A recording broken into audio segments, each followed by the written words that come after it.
Hi, this is Sean McVey of your LA Rams. The Rams play here. KSPN, Los Angeles. 710 ESPN. A good karma brands radio station. 710 ESPN. And yes, are we ready? Right now on 710, we're taking off with 9 hours of live and local LA sports talk. The home of the 9-hour LA Sports Mega Block. Ladies and gentlemen, this is your captain speaking. We call it the LAX, LA Sports Mega Block. Of course, powered every day by LAX, Los Angeles International Airport, where change arrives daily. Let's get to it. Time to get in the air. We're taking off, LA. We have clearance, Clarence. Roger. What's our vector, Victor? Travis and Sliwa has clearance right now. You do it. Yeah. Yeah. Yeah. Hey, how y'all doing today? Yeah, don't do that. Yeah, don't do that. How y'all doing? Yeah, I do. Because I got to take a deep breath. I know, you're right about that, but the y'all portion of it, where did that come from? The y'all portion look, I'm just, you're going to have to deal with me today. I'm just telling you. Very little effort in today's show. As in body movement. Yes. And voice, be careful. Yeah, no, I like when you do what we do, you got to project your voice a little bit. I want to copy you're you standing, the whole show. you're sitting a little bit more vertically than you typically do. You have to be demure, Travis. Demure. It's funny. I talked to Kelly yesterday, and I was kept waiting for it, and I kind of wanted to cue her for it, but she never did. How are you feeling, I'm Slee? a little nervous for you for a couple reasons. Yeah. Number one, just like that, for what you just did. What do you mean? You can't, we almost have to have M sit right next to me. There has to be the least amount of movement as possible. If Jorge talks to you, either use your side eye or just talk to him. Yeah, great. Oh, goodness. Buenos dias. Buenos dias. Hey, how you doing over there? Oh. So what's happening here, Travis? Alan, why don't you explain? All right, here's what we were doing our prep show. Everything was going good. I think it was the moment that we brought up the Dodgers. I think that's where this all started. Unrelated, but I think that's true. I think it also, because we did the NBA, no problem. He was fine. Yep. We talked about the Lakers schedule, football, things like that. Everything was fine. And then fine. usually for Dodger stuff, I say, "Hey, Trav, where do you want to start today?" And Where he do you want goes, to start with Dodgers? And then all of a sudden, that's not funny. The back muscle, lung, rib cage. Everything you could think of tightened up. Slee, I know you're not a doctor, but can you give me a quick diagnosis? Is it possible to get a cramp in your lung?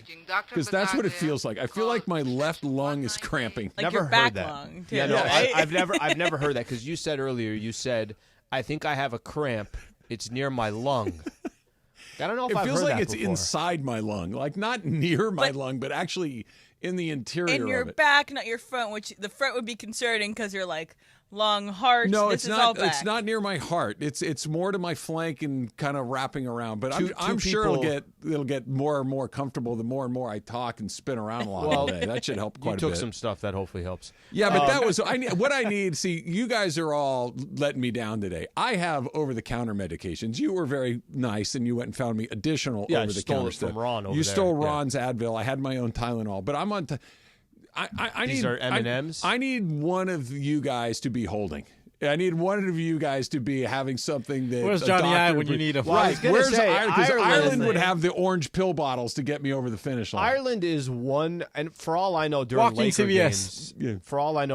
games, John might have it all just like on his inside coat where he just goes this, and he's got everything that you need. I mean, we are in LA, broadcasting towards LA. I'm sure there's someone out there. I need something that a doctor prescribes.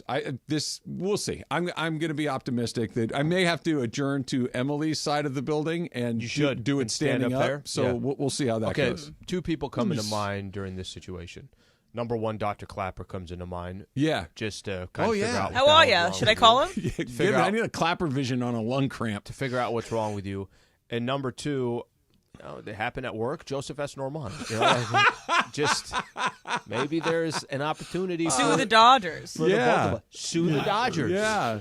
I should for emotional distress at work. 213-747-2000. Hey, Joe. Worth a call. Help a brother out. Maybe I can sue you for making me laugh. Maybe that's something. I got a big laugh out of you earlier. I'm looking at anybody. That's awesome. It's my idea, and then I'm the one that gets served. Well, you were the one that said the thing that sparked the entire Jorge thing. would so Jorge would so quickly be like, Al, you're on your own, bro. You're on your own. I can't be banged up today because I got a big late afternoon, early evening today. You got some dinner plans? No. Henri? No. Walking? No. Walk talk? Well, got a maybe game? walk this afternoon. Yeah. Got a game. Got a game, Slee. Oh, yeah. Yeah. Damn. Right. What's their theme song again? The Metallica. Yeah. Sandman. Bro, I hate to tell this to you. I hate to say this to you.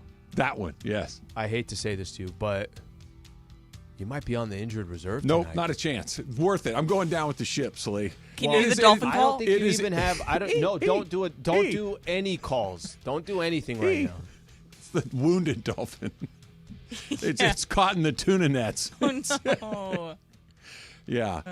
I got a visual on that too. Don't say that. Yeah. To all the dolphins. You don't want PETA coming for us now. Look, I'm not fishing for dolphins. I'm just saying that's what happens to dolphins occasionally.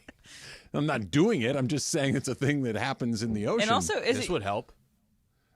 Just to make sure you keep that I'm nearby. not kidding. This would definitely Make sure you keep that And nearby. not take the pain away, but you'll forget it. Yeah, exactly. This is your first game where your son isn't playing football, right? Because you're still a football family, even if your son's not playing football. It's much like being in the Marines, Emily. Once you're a part of a football family, you're always a part of a football family. It's a big scrimmage, Slee. Okay. Scrimmage. It's scrimmage. It's an intra-scrimmage. Squad. Yeah. Not an scrimmage. inter-squad. It's a scrimmage against another team. Dana's taking on the whatever the heck they are of Sunny Hills High School. Sunny Hills. Yeah. Big. It's a big one. So we'll see. We'll see. All right. I'm Your doing back that. is like an earthquake because it's like the little ones or the big ones. We don't know which ones We're to not react quite sure to. what we're dealing with, but yeah. And then we got the first regular season game is a week from today. That's on the road though, so I don't have to do anything for that one. And then you got the game tomorrow. You got the game tomorrow, but then the big one, the home opener for Dana Hill, Slee, against Slam, Nevada, on the 30th of August. Big time. Lot of people talking about the Slam Nevada game. Look, we're playing. We're doing interstate games. This is good. Actually. Yeah. So is it kind of like when Alabama schedules the Citadel on their schedule where I don't that know. game doesn't I count don't know as much? who's Alabama and who's the Citadel in this Okay. situation. I don't know. Yeah, what's your scouting report on the Dana Hills Dolphins? Defending league champions. Slay. That's all I got for you. Very demure. Not sure about all this right now. What do you mean? Because you got this till for 3 hours, and then you got a football game a couple hours after that. You got tomorrow. You got Rams. Yeah. Sean McVey. Maybe I'll go sit with Sean McVey in the TV booth. And we won't do anything. Can you get? They always say, Dr. Clapper, I think, always says, "Don't get the shot." Yeah. And he says, "How are you?" Yeah. He also says, "How are you?" Shots work, by the way. He says, "Don't get the shot." You might need the shot. I've gotten the shot in the knee, the back, the shoulder. I've gotten multiple shots in multiple places. They work. I'm not. Look, Dr. Clapper This guy doesn't even need one. He's like, "I'll take another one." Dr. Clapper probably knows a little bit more about medicine than I do, probably, as considering he's a doctor and I'm not. Sure. But those things have given me relief.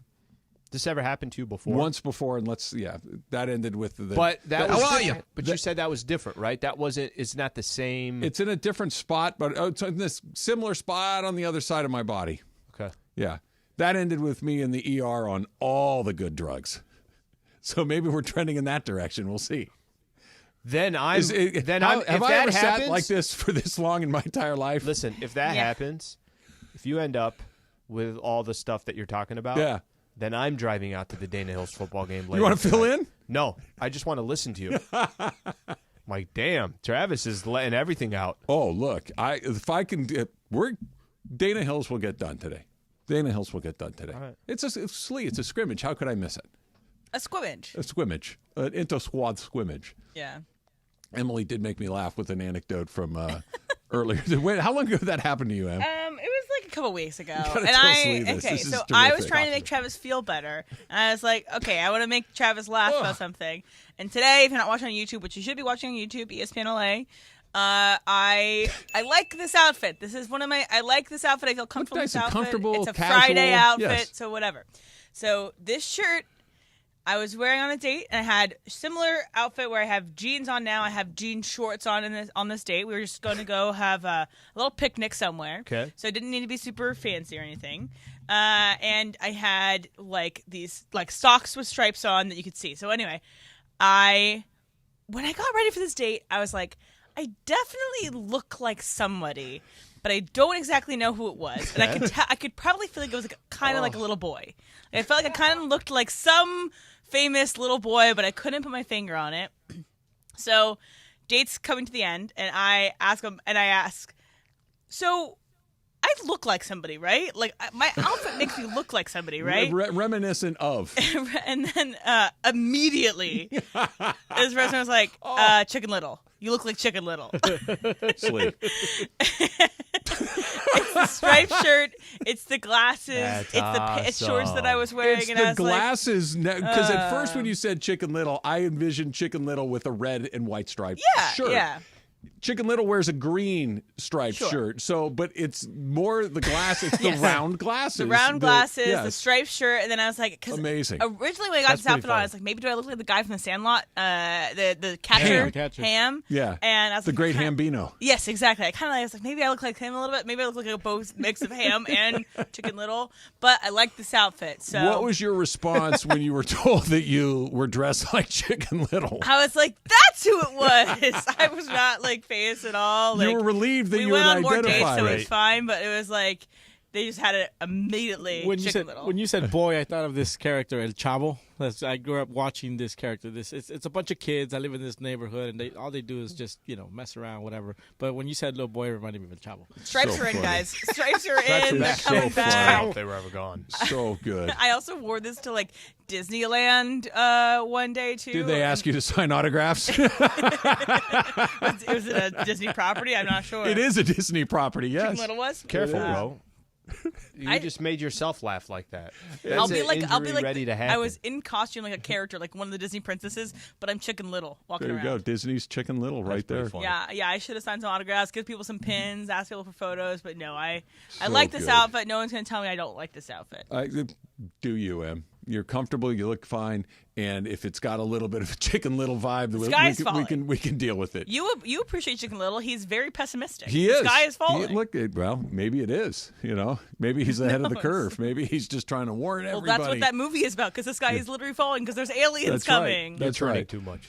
What's that? You're turning. I'm trying to loosen it up. Maybe your Advil was the thing that turned the corner for me. Okay. So we'll see how that goes. We're gonna make it. I've also been told I look like Waldo by someone on Twitter. You need a hat for Waldo. Yes, exactly. Waldo wears the hat. You don't. Not have everyone hat. wearing stripes is Waldo. Okay. Yeah. You need Waldo is a hat guy, so we can leave Waldo to the side right there. Let's talk about the Dodgers. See if it sends me around the bend because they are showing you something that should have you very, very concerned about the postseason. That's coming up next. It's Travis Slee, 710 ESPN.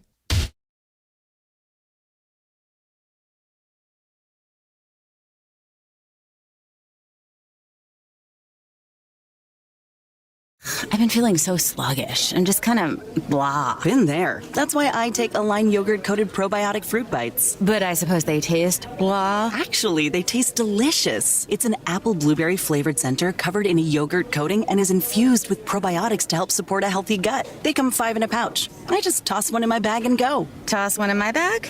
Get your own. New Align yogurt-coated probiotic fruit bites from the makers of the #1 doctor-recommended probiotic brand. Find them in the digestive care aisle. Meet Cheryl. Hey. She's on vacation and lost in the moment. Unfortunately, so is her Chase debit card. It's gotta be somewhere. Maybe she lost it at salsa night. These skirts should have pockets. Or maybe she lost it at Pilates. 3 and 2 and... But she's not worried. With the Chase mobile app, she can lock her card till it turns up. Tools that help protect. One bank that puts you in control. Visit chase.com/checking. Chase, make more of what's yours. Chase mobile app is available for select mobile devices. Message and data rates may apply. JP Morgan Chase Bank, N.A. member FDIC. Hey kids, Uncle Artie here from Pernia Law, here to tell you about our newest partnership deal with Matt Barnes, who has deep LA roots, former Bruin and pro basketball player for both LA teams. If you're looking for the best possible results after an accident, call my guy, Uncle Artie, at Pernia Law. That's 844-DIAL-UNC. That's 844-DIAL-UNC. That's right. Call us or slip into the DM, Uncle.Artie. Uncle Artie's not just my friend, but he's your uncle in the business. Artie Pernia is a seasoned personal injury attorney who works with you, so you receive the best possible compensation for your case. Let Uncle Artie and the Pernia Law family provide peace of mind, so you can focus on recovery and getting back to you. If you've been injured in an accident or you're unhappy with your current injury attorney, come to Pernia Law. We take care of you like family. That's why they call me Uncle Artie. Call my guy, Uncle Artie, at Pernia Law. That's 844-DIAL-UNC. That's 844-DIAL-UNC. Over 20 years ago, the first batch of Tito's handmade vodka was distilled in the heart of Austin, Texas. Since then, its roots have stayed put, and its vodka continues to be made on the same land where Tito built his dream. A distillery called Mockingbird that houses a simple vodka with a spirit the size of Texas and as good as the day it was born. Learn more about the Tito's story at Tito'sVodka.com. That's Tito'sVodka.com. Distilled and bottled in Austin, Texas. 40% alcohol by volume, namely 80 proof, crafted to be savored responsibly. Soak up the summer in style behind the wheel of a brand new Chevy. Check out the totally redesigned 2024 Chevy Traverse, the all-electric Equinox EV, or the groundbreaking Silverado EV. With the widest selection in years, you're sure to find the right car at the right price at George Chevrolet, your 6-time Chevy Dealer of the Year. Visit them today and save on your next vehicle with hot summer offers going on now. That's George Chevrolet off the 91 freeway in Bellflower and online at georgechevy.com. Chevrolet, together let's drive. This year, Dell Technologies' Back to School event is delivering impressive tech with an inspiring purpose. Learn how Dell is helping Computer Aid, whose work is helping solar community hubs with tech and AI literacy skills to empower remote, displaced, or disconnected communities around the world. Help Dell make a difference and shop AI-ready PCs powered by Snapdragon X Series processors at Dell.com/deals. That's Dell.com/deals. You've got to watch your NFL team every Sunday, and Verizon's got you covered for all your team's out-of-market games every Sunday afternoon. Come on! From kickoff to sign-off, from first downs and touchdowns to turnovers and overturned plays. After review, the pass was incomplete. Nice! Let's go! This season, win every Sunday with Verizon. Get a great deal on NFL Sunday Ticket from YouTube and YouTube TV and a new phone. Excludes digital-only games. Terms and embargoes apply. It's Travis Rogers, Alan Sliwa. Travis and Sliwa. But do you think it's the right move? Do you think it's the right strategy? No. Live from LA Live on 710 ESPN.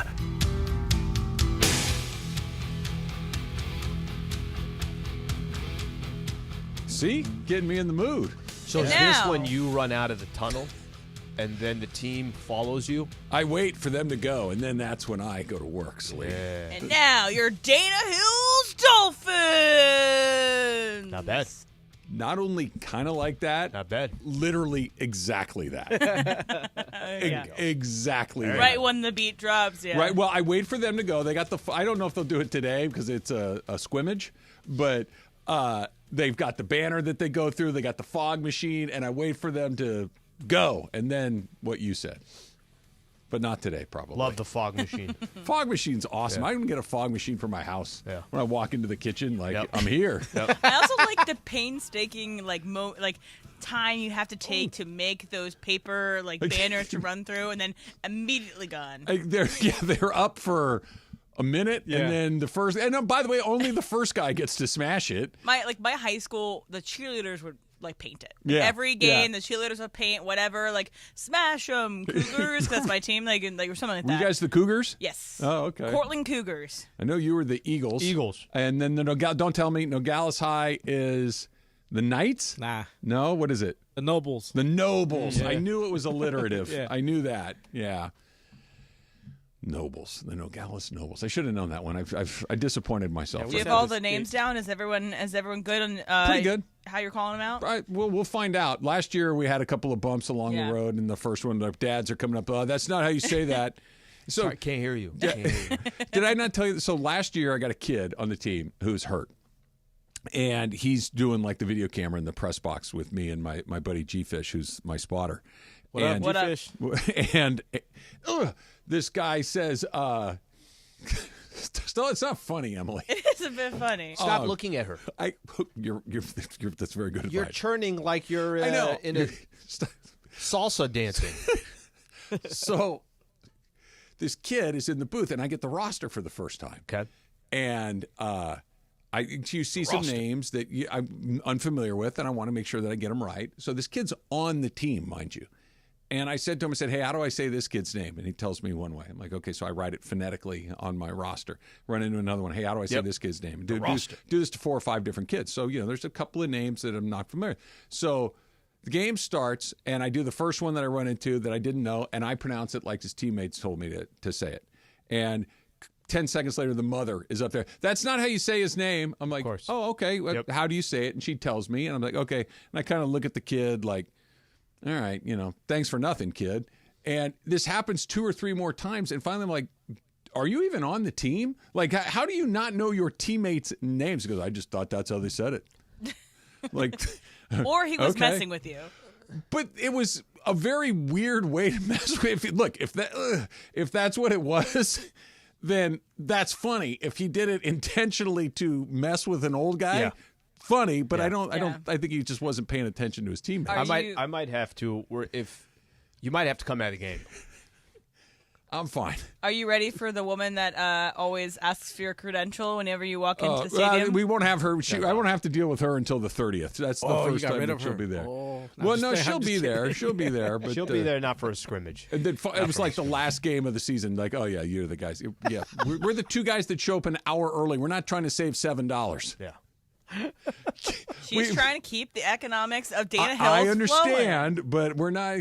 I don't know. If it wasn't for that paper and the paint. If it wasn't for her, who knows where the hell Dana all hell would be break right loose. It would be Armageddon along the way. I got a tweet here from our pal Raider Rubin, who has one significant character flaw, which is he's an Atlanta Braves fan, which I don't love, but can. Social media, please cut up every time Travis winces in the middle of saying something. Okay. Is Raider Rubin, can your favorite Braves fan? Yes, please, Al. Okay. Thank you. Can your favorite Braves fan in L.A. get a shout-out as my Braves come to Anaheim tonight? I'll be there tomorrow and Sunday trying to hold on to a wild card spot. Mm-hmm. I don't know where you were going to go with that, but as a Padre fan, I need to see the Braves continue to lose as well as the Mets. Granted, we've got a little separation now, but you never feel too comfortable. They're much closer now to the NL West lead than they are the wild card, so they're kind of it's kind of crazy over the past. They're 4.5 clear of the Braves. 4.5 clear. Yeah, Braves lost again yesterday. So, Braves that took the first 3 against the Giants, so they've been hanging around. Not that you want to be in that third spot, but the actual number they're 6.5 clear of. Yeah, because even if that's where the Mets are. Yeah. So they're in a pretty good spot. Can I tell you, there is a world where if you don't win the division, you're in one of the wild card spots. Would you rather face the Arizona Diamondbacks or would you rather face the Milwaukee Brewers? I'd rather face the Brewers. Oh, really? I would. Yeah, Arizona. It's funny because you and I have talked about. I feel like you think Arizona's good, but maybe a notch down of the teams that we're talking about. At. They're the ones that I think are the least scary. And keep in mind, this is coming off of the team that swept the Dodgers in the first round and kicked their ass. So I mean, what do I know? But of the 6 National League playoff teams that are in there right now, Arizona's the one because Atlanta, while they're not playing great, it's still Atlanta. They still got Matt Olson. They still got Riley. They still got Max Fried. They still got some guys that are really good players that if all of a sudden, if they played well for a week, is anybody surprised? No. Not really. Now, granted, they got some big injuries, but they do. With you. Acuna's down, Strider's down, but they're one of those teams that if they just play up to their capabilities, they're much better. If everybody's at their best, and that never happens, but if everybody's at their best, Atlanta is not the 6th out of those 6 teams. You and I were talking about this during the break. You said that no team right now in Major League Baseball is pacing to win 100 games. No, for the first time in a long time. And Josh said, ugh, no. And it's funny because I think I don't know how you view that. I look at that as, all right, for one of the first times is there actually some parity is not the right way to put it, because I think in baseball it doesn't really matter. You can win 105 and still be out against a team that won 84. Mm-hmm. That's not uncommon. It's not funny. That's not uncommon at all. But whatever team makes the playoffs, whatever team makes it, all 12 of those teams, it's a kind of a weird position to be in, where if I told you in the American League, can the Baltimore Orioles win it all? You'd say, yeah. 100%. Can the Cleveland Guardians 100%. win it all? Can the Yankees? Yes. Can the Astros? Yes. There's a team that you mentioned that's maybe a little bit further down there. They have Kansas City. Kansas City has the last wild card spot. Minnesota has the middle one right now. Minnesota, not the thing about Kansas City is they got a star in Bobby Witt. They've got a couple of guys that can pitch, Lugo, that are high level guys that will change a series by themselves. So yeah, I think of all of the 12 teams that could potentially be in there, they're all kind of on equal footing if they're at their best, maybe with the exception of, I think, Minnesota. Minnesota feels less than, and even Arizona, if everybody else is doing what they're supposed to do, Arizona feels like that last team to me. But but just to stay with that, yeah. Okay, so that means in the NL, you already gave your opinion about what the Braves can do, Sure. and that would be the final wild card spot as it stands right now. Clearly, the Dodgers can win it all. Clearly, Philly can win it all. Clearly, Milwaukee can win it all. San Diego and Arizona are in that conversation. The point I'm trying to make is, for the first time in a while, you're looking at, because even if teams kind of jump out of nowhere and they make it to the World Series, they still run into typically there's, okay, hey, the Astros are waiting for you and they're going to eventually win. Yeah. National League playoff teams. I think there are a lot more teams this year than in previous years that actually got a legitimate shot. I agree with you. The Dodgers, to me, and kind of bringing this back to the Dodgers, is they're doing the thing that we've seen in the playoffs. And again, it's 2 games. They split a 4-game series against another division-leading team. It's not like the Brewers are a bunch of chumps. Brewers are a good team. And they ran into a really good closer in Devin Williams the last couple of nights. But think about the reason they lost these last 2 games. They lost, what's today, Friday? They lost on Wednesday because their defense was terrible. Okay, they made 3 errors, allowed some runs. They lost that game because their defense was bad, which in a short, over the course of 162, doesn't matter nearly as much. In a short series, do that in a playoff game, that's an L. That's an L, and now you're chasing. Sure. And then in the top of the 9th inning, you had Ohtani, Betts, and Freeman, your 3 best guys by a mile, go out pretty quiet. In a 1-run game. The night before was a 2-run game. Yesterday was 2-run You're game. right. Night before was You're a right. 1-run. Yep. 1-run game in that situation. Ohtani fly ball to left. He's trying to hit a 1,900-foot home run, and he flies out. Yep. Betts strikes out. Freeman rolls over kind of softly. Pretty easy inning for Devin Williams. Sure. Last night, your starting pitcher, Jack Flaherty, got off to a bad start. We were sitting here, gave up 3 runs the first. After that, he was really good. Like, he, all in all, pretty good outing for him, right? He did what you'd like to see your starting pitcher do. Dodgers crawled back into it. They took a lead. Their bullpen, which scares the living daylights out of me, gives the lead back. The Dodgers come up in the top of the 9th inning. It's Pages to start, who's not nearly as scary as Mookie. Sure. But you got Pages, who pops up in the infield. You've got Betts, who pinch hits for Kike, strikes out. Yep. And Ohtani strikes out. Again, it's 2 games. But these are why these players are these players. For these moments, we have to put together some at-bats. You have to put together to get some guys on base. You got to put a little pressure. We already gave back the lead.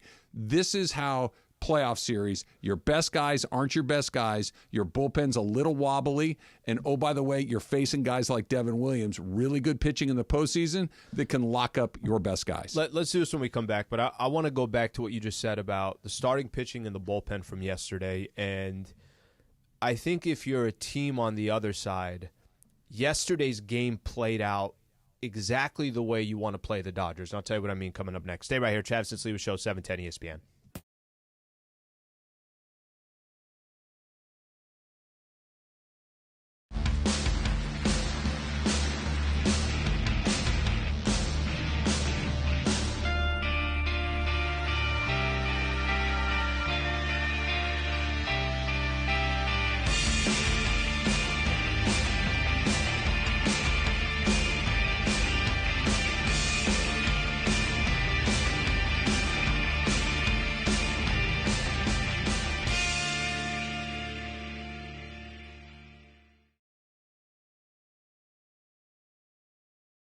Experience luxury at the top of its game. Welcome to Cadillac of Beverly Hills, the #1 Cadillac dealer in the Western region for the 3rd year in a row. Come and check out the incredible selection of new and pre-owned vehicles today at our showroom, 8767 Wilshire Boulevard in Beverly Hills, and at CadillacBeverlyHills.com. Hey, it's Travis. And Slee. By now you have heard about our good friends at the law office of Joseph S. Normand. When my son Bobby was in an accident, we called Joe and he hit it out of the park. That's why I trust Joe. No insurance company is ever on your side. Anything you say to them can and will be used against you. Joe and his team will treat you like family, get you the medical attention you need, and the max compensation you deserve. Call 213-747-2000. That's 213-747-2000 or visit normandlegal.com. The law office of Joseph S. Normand. Park, party, and play at Hollywood Park Casino, LA's premier card room. Now open 24/7. Play no-bust blackjack, poker, and more. Enjoy Century Bar and Grill's flavorful menu for lunch or late-night dinners. Watch your favorite teams and catch up with friends on game days. Unwind and enjoy live music and crafted cocktails at Ray's Lounge. Easy parking and access, Hollywood Park Casino, located next door to the Forum and SoFi Stadium. Park, party, and play. Hollywood Park Casino. Elevate your game. Must be 21 and older to enter. These are approved DOJ games. Geico 004527. Geico 003871. Gambling problem? Call 1-800-GAMBLER. Texting enrolls you into recurring automated text messages. Consent not required to purchase. Message and data rates may apply. Hey, Dan, how you doing? Haven't seen you around the gym for a while. Yeah, I've really fallen off. Since I turned 40, I just don't get the results I used to get. Could be lower testosterone. Lower T? Yeah, I went through it a while back. Once you hit 40, your body has less free testosterone. I got Nugenix Total T, and it's made a huge difference for me. I've seen that ad on TV. Is it for real? Oh, yeah. The key ingredient is something called Tesnor, which helps boost free and total testosterone levels to help you trim up and stay lean. And it's made a difference for you? Man, I feel like I'm in my 20s again, at work, in the gym, and in the bedroom. Are they still giving out complimentary bottles for people to try it for themselves? Yeah, you just need to send them a text. Text EQUAL to 321-321 right now for your complimentary bottle of Nugenix Total T, the #1 selling testosterone booster at GNC. Plus, text now and we'll include a bottle of Nugenix Thermo, our most powerful fat incinerator ever, to help you get back into shape fast, absolutely free. Text EQUAL to 321-321. That's EQUAL to 321-321. This is the Mid-Morning Spectacular live from LA Live. Travis and Sliwa on 710 ESPN. So I mentioned this was last week that my oldest son moved to Philadelphia, and he just sent me a video of him walking through what looks like a park, I think, and in downtown Philadelphia, and all of a sudden it cuts to where he's next to the Rocky statue. He's like, there it is. I still find it endlessly hilarious that Philadelphia's most iconic sports hero is fictional. That's just really, really funny to me. Imagine if Tiger Woods were fake and, you decided that your entire identity was... Rudy was at least a real guy. They all hated his guts. I read another thing about how much they all hated him the other day. It was terrific. You got to get up and you keep moving forward. Right. Rocky was the product of Sylvester Stallone's imagination. He wrote the character of Rocky. Rocky never fought a real fight. Greatest Philly athlete ever. Mike Schmidt, Allen Iverson, Julius Erving. Yep. Yes, there are. I'm sure there's a Philadelphia Flyer that you could throw on that list at some point. There are good choices. Steve Carlton. Love Rocky. Another statue they have is outside of the Eagles, outside of the Link. It's near Xfinity Live as well, and it's the Philly play. It's the Nick Foles talking to Doug Peterson. And it's like, hey, you want to do the Philly? That image of that, they have a statue of that too. But it's like a coach who fired 2 seasons later and a backup quarterback. It's so Philly. Some water ice would make it better. And a Wawa. Oh, he went to Wawa. He loved that, by the way. Yeah, so what did he get at Wawa? I have to find the picture, but I'm not nimble on my fingers right now. Yeah, it might have been a hoagie. A hoagie, some water ice. We'll see what it is. So I was mentioning that if I'm another squad out there, I think yesterday's game against the Dodgers, let me kind of play out if I'm the opposing team. You said this is the one thing that you fear is a situation like this, a predicament like this, and you can find yourself facing a really good closer and you're not getting much, obviously help. You're putting your bullpen in a position where they got to go multiple innings. If you really think about the Dodger game yesterday, the Brewers got 3 runs off Jack Flaherty. Yep.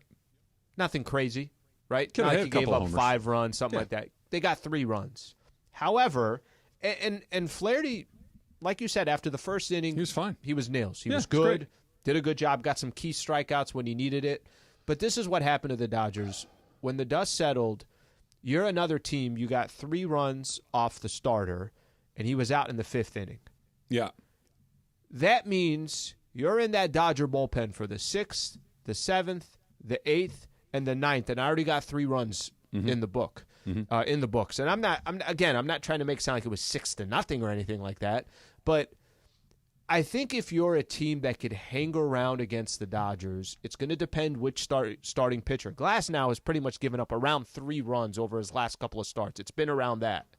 I think that's a win for an opposing team. If I can get into that bullpen, because of that bullpen being what it is, if I'm into that bullpen, I got 4 innings to either get a run to take the lead, or I'm within a run, or it's tied going into the 6th inning, I give that advantage to the opposing team. That's what I've been saying for 3 weeks. Yeah. Their problem is not their starting pitching. Their problem is not their offense, even though it's kind of died in the 9th inning the last couple of days.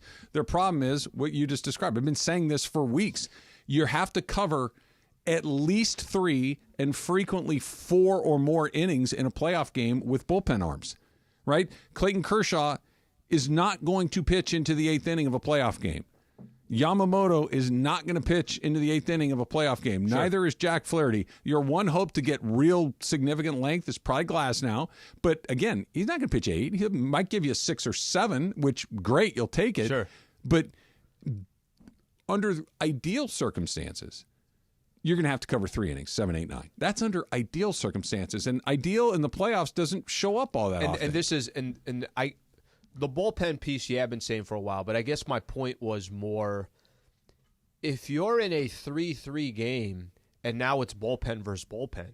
Even if they're behind, like the opponent, right? Even if they're behind by a run or 2, the bullpens they're going to see, San Diego, Philadelphia, Arizona, they're far better than LA's. Milwaukee's. Just use the last couple of days as an example. Far better. Now, this is what played out in the first 2 games. In the first 2 games, they had a big enough lead where it did not impact. Listen, if you get into the 6th and you're up 5-1, okay, it's a different story. Maybe the bullpen's going to give up a couple of runs, but 5-1's a lot different than it's a 4-3 game. Oh no, it's a 3-3 game. Absolutely, but their soft part, and again, it's not just that it's soft right now because Brazier is coming back. If he pitches the way we've seen him pitch with the Dodgers previously, he's a quality arm that you can count on. Okay, but basically hasn't pitched all season long. He's only pitched a little bit, so we'll see what it looks like when he comes back. You're in a race. They got a 2-game lead against San Diego and Arizona. There is no, hey, listen, we've leaned on Daniel Hudson for a couple of days. We got to give him a day off. Okay, you're going to lose? You're going to throw Anthony Banda out there? Okay, who are you going to put in? You're going to put Honeywell out there? You can't take your foot off the gas. Vezina has to pitch. Kelly has to pitch. Phillips has to pitch. Hudson has to pitch. Kopech has to pitch. Kopech's the only one that's kind of cruising right now. We'll talk about him coming up in a second. But there is no, hey, we got a 6 or 7-game lead. Even if we kick the game tonight, it's not a big deal. You start kicking games, you're in a wild card round, and God only knows what happens in that. There's no rest coming. There's no help coming. There's no rest coming. You can expand rosters here in a little bit, but it's a very different dynamic than they've had previous years. I still think the Dodgers, maybe this is just you're so accustomed to the Dodgers doing it that you just give them the benefit of the doubt. I still think the Dodgers will win the division. I still think they will win the division. I do too. I don't have much reason to Let me ask you this that basis. Do you think they're in a race a month from now? By the time we get to September 16th and there's 2-3 weeks left in the season, are we still in a point where we don't know, or do you think that they separated? Because I agree with you, Al. I think they're going to win the division. I do. I think they're of the teams in the NL West. I think they're the best team. I think they have the best offense. I think that they've got the most experience, et cetera, et cetera. But I don't think that they're going to pull away. I think in a month. So we're talking about September 15th, 16th? Middle of next month. I think you're still in a race. I do too. And I'll tell you why I think you're still in a race. I don't know how much this helps them, but just using it from that perspective, I know San Diego still has a favorable schedule left. Whatever that means, they still have a little more favorable schedule. Arizona's still getting healthier and playing the way they are. Dodgers are not a lock right now in any of these games. I think that has something to do with it as well. I think that if this was, hey, the Dodgers, you just felt like the Dodgers they're going to eventually, in most of these series, they're going to win these series 2 out of 3.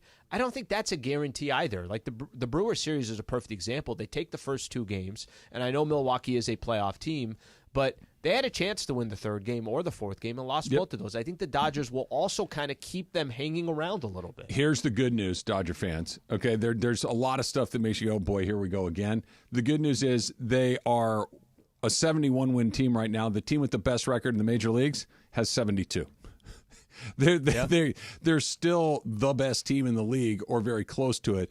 I just think that the ceiling in baseball this year is a little bit lower and the floor has come up. Like there's not going to be there's 2.5 games separating the Phillies all the way down to San Diego. Yeah. That's 5 teams. Yeah. 2.5 games separating.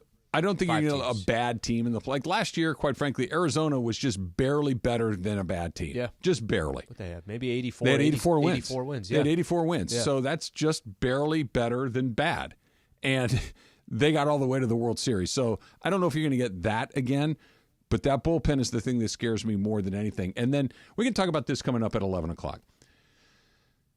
The Dodgers on Wednesday in the 9th inning had Ohtani, Betts, and Freeman go poof, poof, poof. Last night, it was Betts and Ohtani making the 2nd and 3rd out of the 9th inning. Pajas made the first one. It was 8-9-1. They put Betts in the 9-hole to pinch hit. Who do you want up in that situation? Because they were doing this on MLB the other day. Do you want Betts or do you want Ohtani to take that at bat? And I don't know if either of those are the right answer. I think there are multiple options there. We'll do that coming up before too long. We got a little Ask Slee coming up next, 877-710-ESPN, 877-710-3776. Any questions about Travis's back or any of that stuff, just let me know. Somebody on the chat on YouTube said that it sounds like a pulmonary embolism. I don't think it's that, because if it was that, I think it would be a wrap by now. Yeah. I'd be on the floor and you'd be calling the coroner. I will say this. I think we can all agree with this. The last 10 minutes. It's better. A little bit better. A little bit better. Because we went through a stretch there. All hail ibuprofen. It's working. We went through a stretch there where Jorge was like, oh, I'm cutting that up. And then he had to stop cutting that up because there was a better one. We'll see. How long does Advil's like a good 4-hour, 6-hour efficacy? 6 hours, yeah, so I'll be all right. Okay. I'll get the real stuff when I get home, too. I'll be flying high by the time we do a little high school football later tonight. Ask Slee coming up next. It's Travis Slee, 710 ESPN. Hey, ESPN LA listeners, it's John Ireland. You want to play golf with me and corporate Greg Bergman? You can, thanks to Terranea. If you listen to the show, you know Terranea is my favorite place in the world. It's like going to Hawaii without getting on a plane.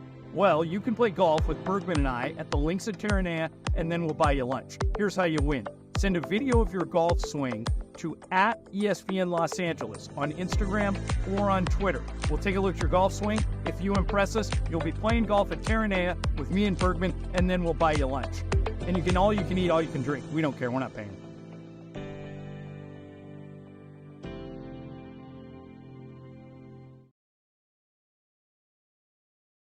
Even if you didn't have insurance during the accident, Uncle Artie will still help you. I'm sure a lot of you out there got turned back from attorneys when you said, I don't have insurance. Well, guess what? Uncle Artie can still help you. It does not matter. Give us a call. You have nothing to lose. We take the case on a contingency. You don't pay up front. Uncle Artie's not just my friend, but he's your uncle in the business. Artie Purnia is a seasoned personal injury attorney who works with you, so you receive the best possible compensation for your case. Let Uncle Artie and the Purnia Law family provide peace of mind, so you can focus on your recovery. Trust us, trust Uncle. When you're looking for the best possible results after an accident, call my guy, Uncle Artie, at Purnia Law, 844-DIAL-UNC. That's 844-DIAL-UNC.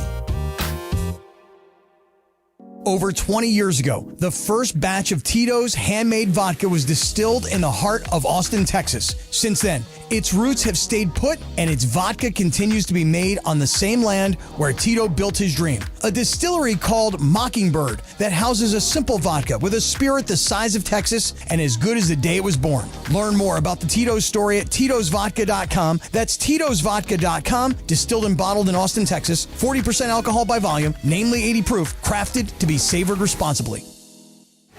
Hey everybody, Alan Sliwa here. Join the club at Pechanga Resort Casino. New club members who sign up receive a $25 resort credit, as well as a chance to win a $100 bonus credit. Enjoy perks like earning club dollars with every bet, invitations to exclusive promotions and events, and much more. Visit the club at Pechanga to sign up and start receiving benefits right away. Your perfect entertainment, resort, and casino combination is always available at Pechanga, voted the best Southern California casino. Soak up the summer in style behind the wheel of a brand new Chevy. Check out the totally redesigned 2024 Chevy Traverse, the all-electric Equinox EV, or the groundbreaking Silverado EV. With the widest selection in years, you're sure to find the right car at the right price at George Chevrolet, your 6-time Chevy Dealer of the Year. Visit them today and save on your next vehicle with hot summer offers going on now. That's George Chevrolet off the 91 freeway in Bellflower and online at georgechevy.com. Chevrolet, together let's drive. At Progressive, we know money can't buy you happiness, but money did help you buy an RV, which means an excuse from working Saturday with your insufferable coworker, Dave. So money is helping you listen to birds chirp instead of Dave chirping about how his toddler is fluent in 3 languages. And it's also why you'll be smelling pine trees in the air, not Dave's tuna melt reheating in a microwave. So save money by bundling your RV or boat insurance with home or auto from Progressive and buy more happiness, or something close to it. Progressive Casualty Insurance Company, affiliates, and other insurers. Not available in all states. This is the story of the one. As a warehouse manager, her job is to transform chaos into clarity and to see patterns where others see problems. Luckily, she's got a partner who shares her perspective. Grainger offers over 1 million industrial-grade products, backed by real person support and in-depth online resources, so she can tackle every task with precision and turn potential setbacks into streamlined success. Call clickgrainger.com or just stop by. Grainger, for the ones who get it done. And it is Travis and Sliwa. It's time, like we do every Monday, Wednesday, Friday at 10:45. Let's get to it. Ask Slee right now. Aloha. Aloha. Bonjour. Aloha. Oof. Oof. Ow. Nationals. Whatever we can do. Yeah, well, I think we may have Ask jinxed Lee. it. It's flaring up again. Ask Lee right now, 877-710 ESPN. Let's start on the phone, Al. Let's go to Boyle Heights and Danny. Danny, what's up? What's up, guys? So recently got a coworker.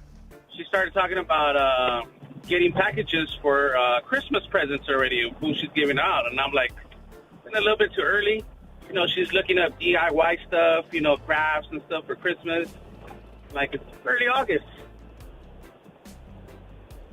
That's the ask. Is the question, is that too early? Okay. Yeah. So, I didn't know. I thought he was. Yeah. I thought he was still going. Okay. So,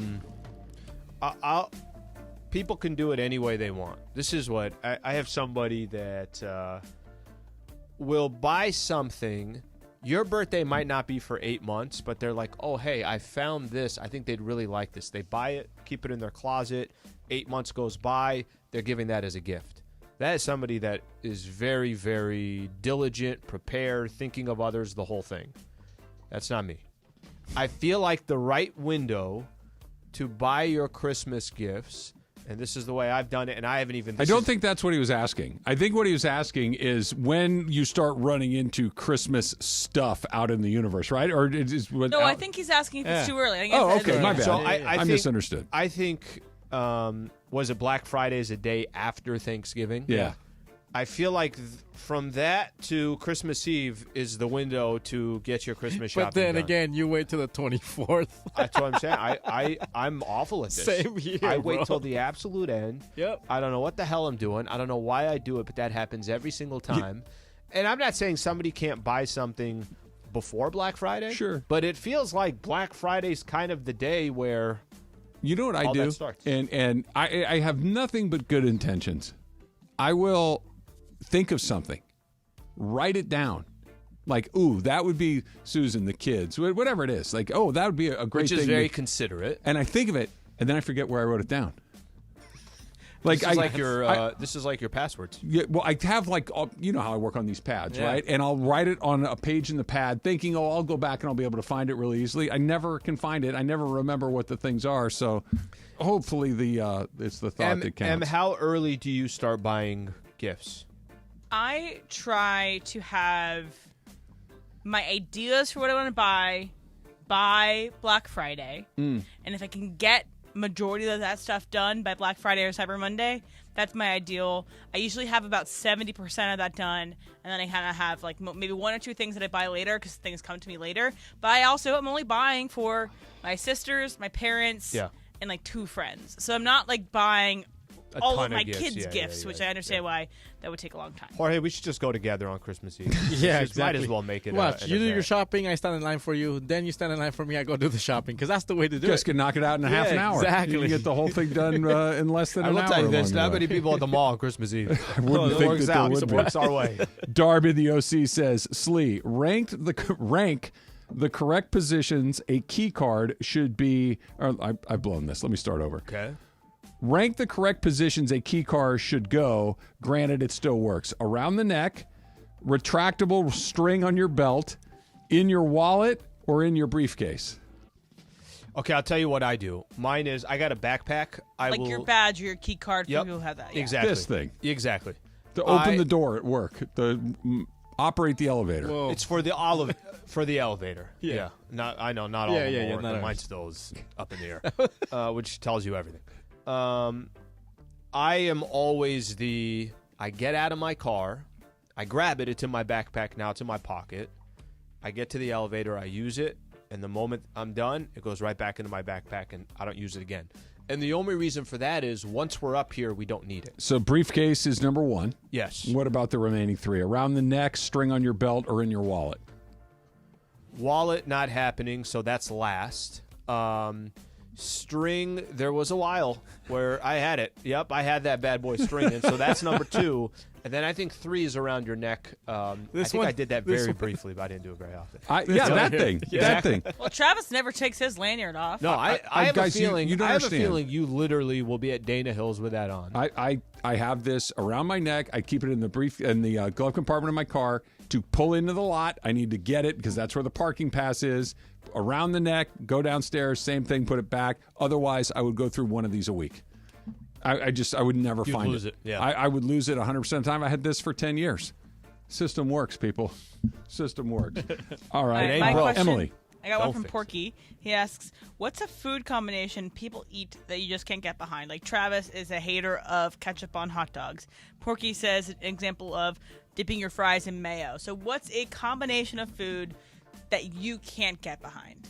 Dipping Oreos in milk. You like Peanut that? butter and marshmallow. No, Dipping I love- your bread on coffee. You That's like a that? fluffer all nutter, day. Em. You and I are on I'm the aware. same page with that. I think Middle Eastern and Mexicans, I think we have a lot of So, similarities yeah. with that. Okay, I here's one that I think I've heard. I can't remember if you told this. What's the pie and the cheese thing? Oh, the apple pie with the cheddar cheese. Cheddar cheese. I've never had it. I never even heard of that. Oh, yeah. And I can't get behind Denny's it all the time. I can't get behind it. It sounds like such a weird combination. My stomach churns just listening to it. That's one that I've heard of that I'm like, yeah, I don't understand what to do with that one. It's delicious. It's the salty sweet of it all, right? Because cheddar cheese has got the salty tangy and the apple pie very sweet. And it's just that yin and yang. It's my dad. I thought the same thing. I'm like, oh my God, that sounds awful. That's disgusting. Does it not sound awful? It does. Yeah. And then you eat it. You're like, yeah, that's fantastic. So is it like pineapple on pizza kind of thing? Or like an Little bit. apple on a burger. Yeah, Like yeah. a sliced it's, apple on a it's, burger. It's a sweet thing with a salty thing. That's all it is. Here's another one. and I'm pretty sure I've never done this as well. Fries in a shake. Amazing. Oh yeah, that's good. Never done that. You ever done Amazing. that? I've never done that either. Yeah, that's It's good too. ideal. Yeah. And then also like a specific kind of shake.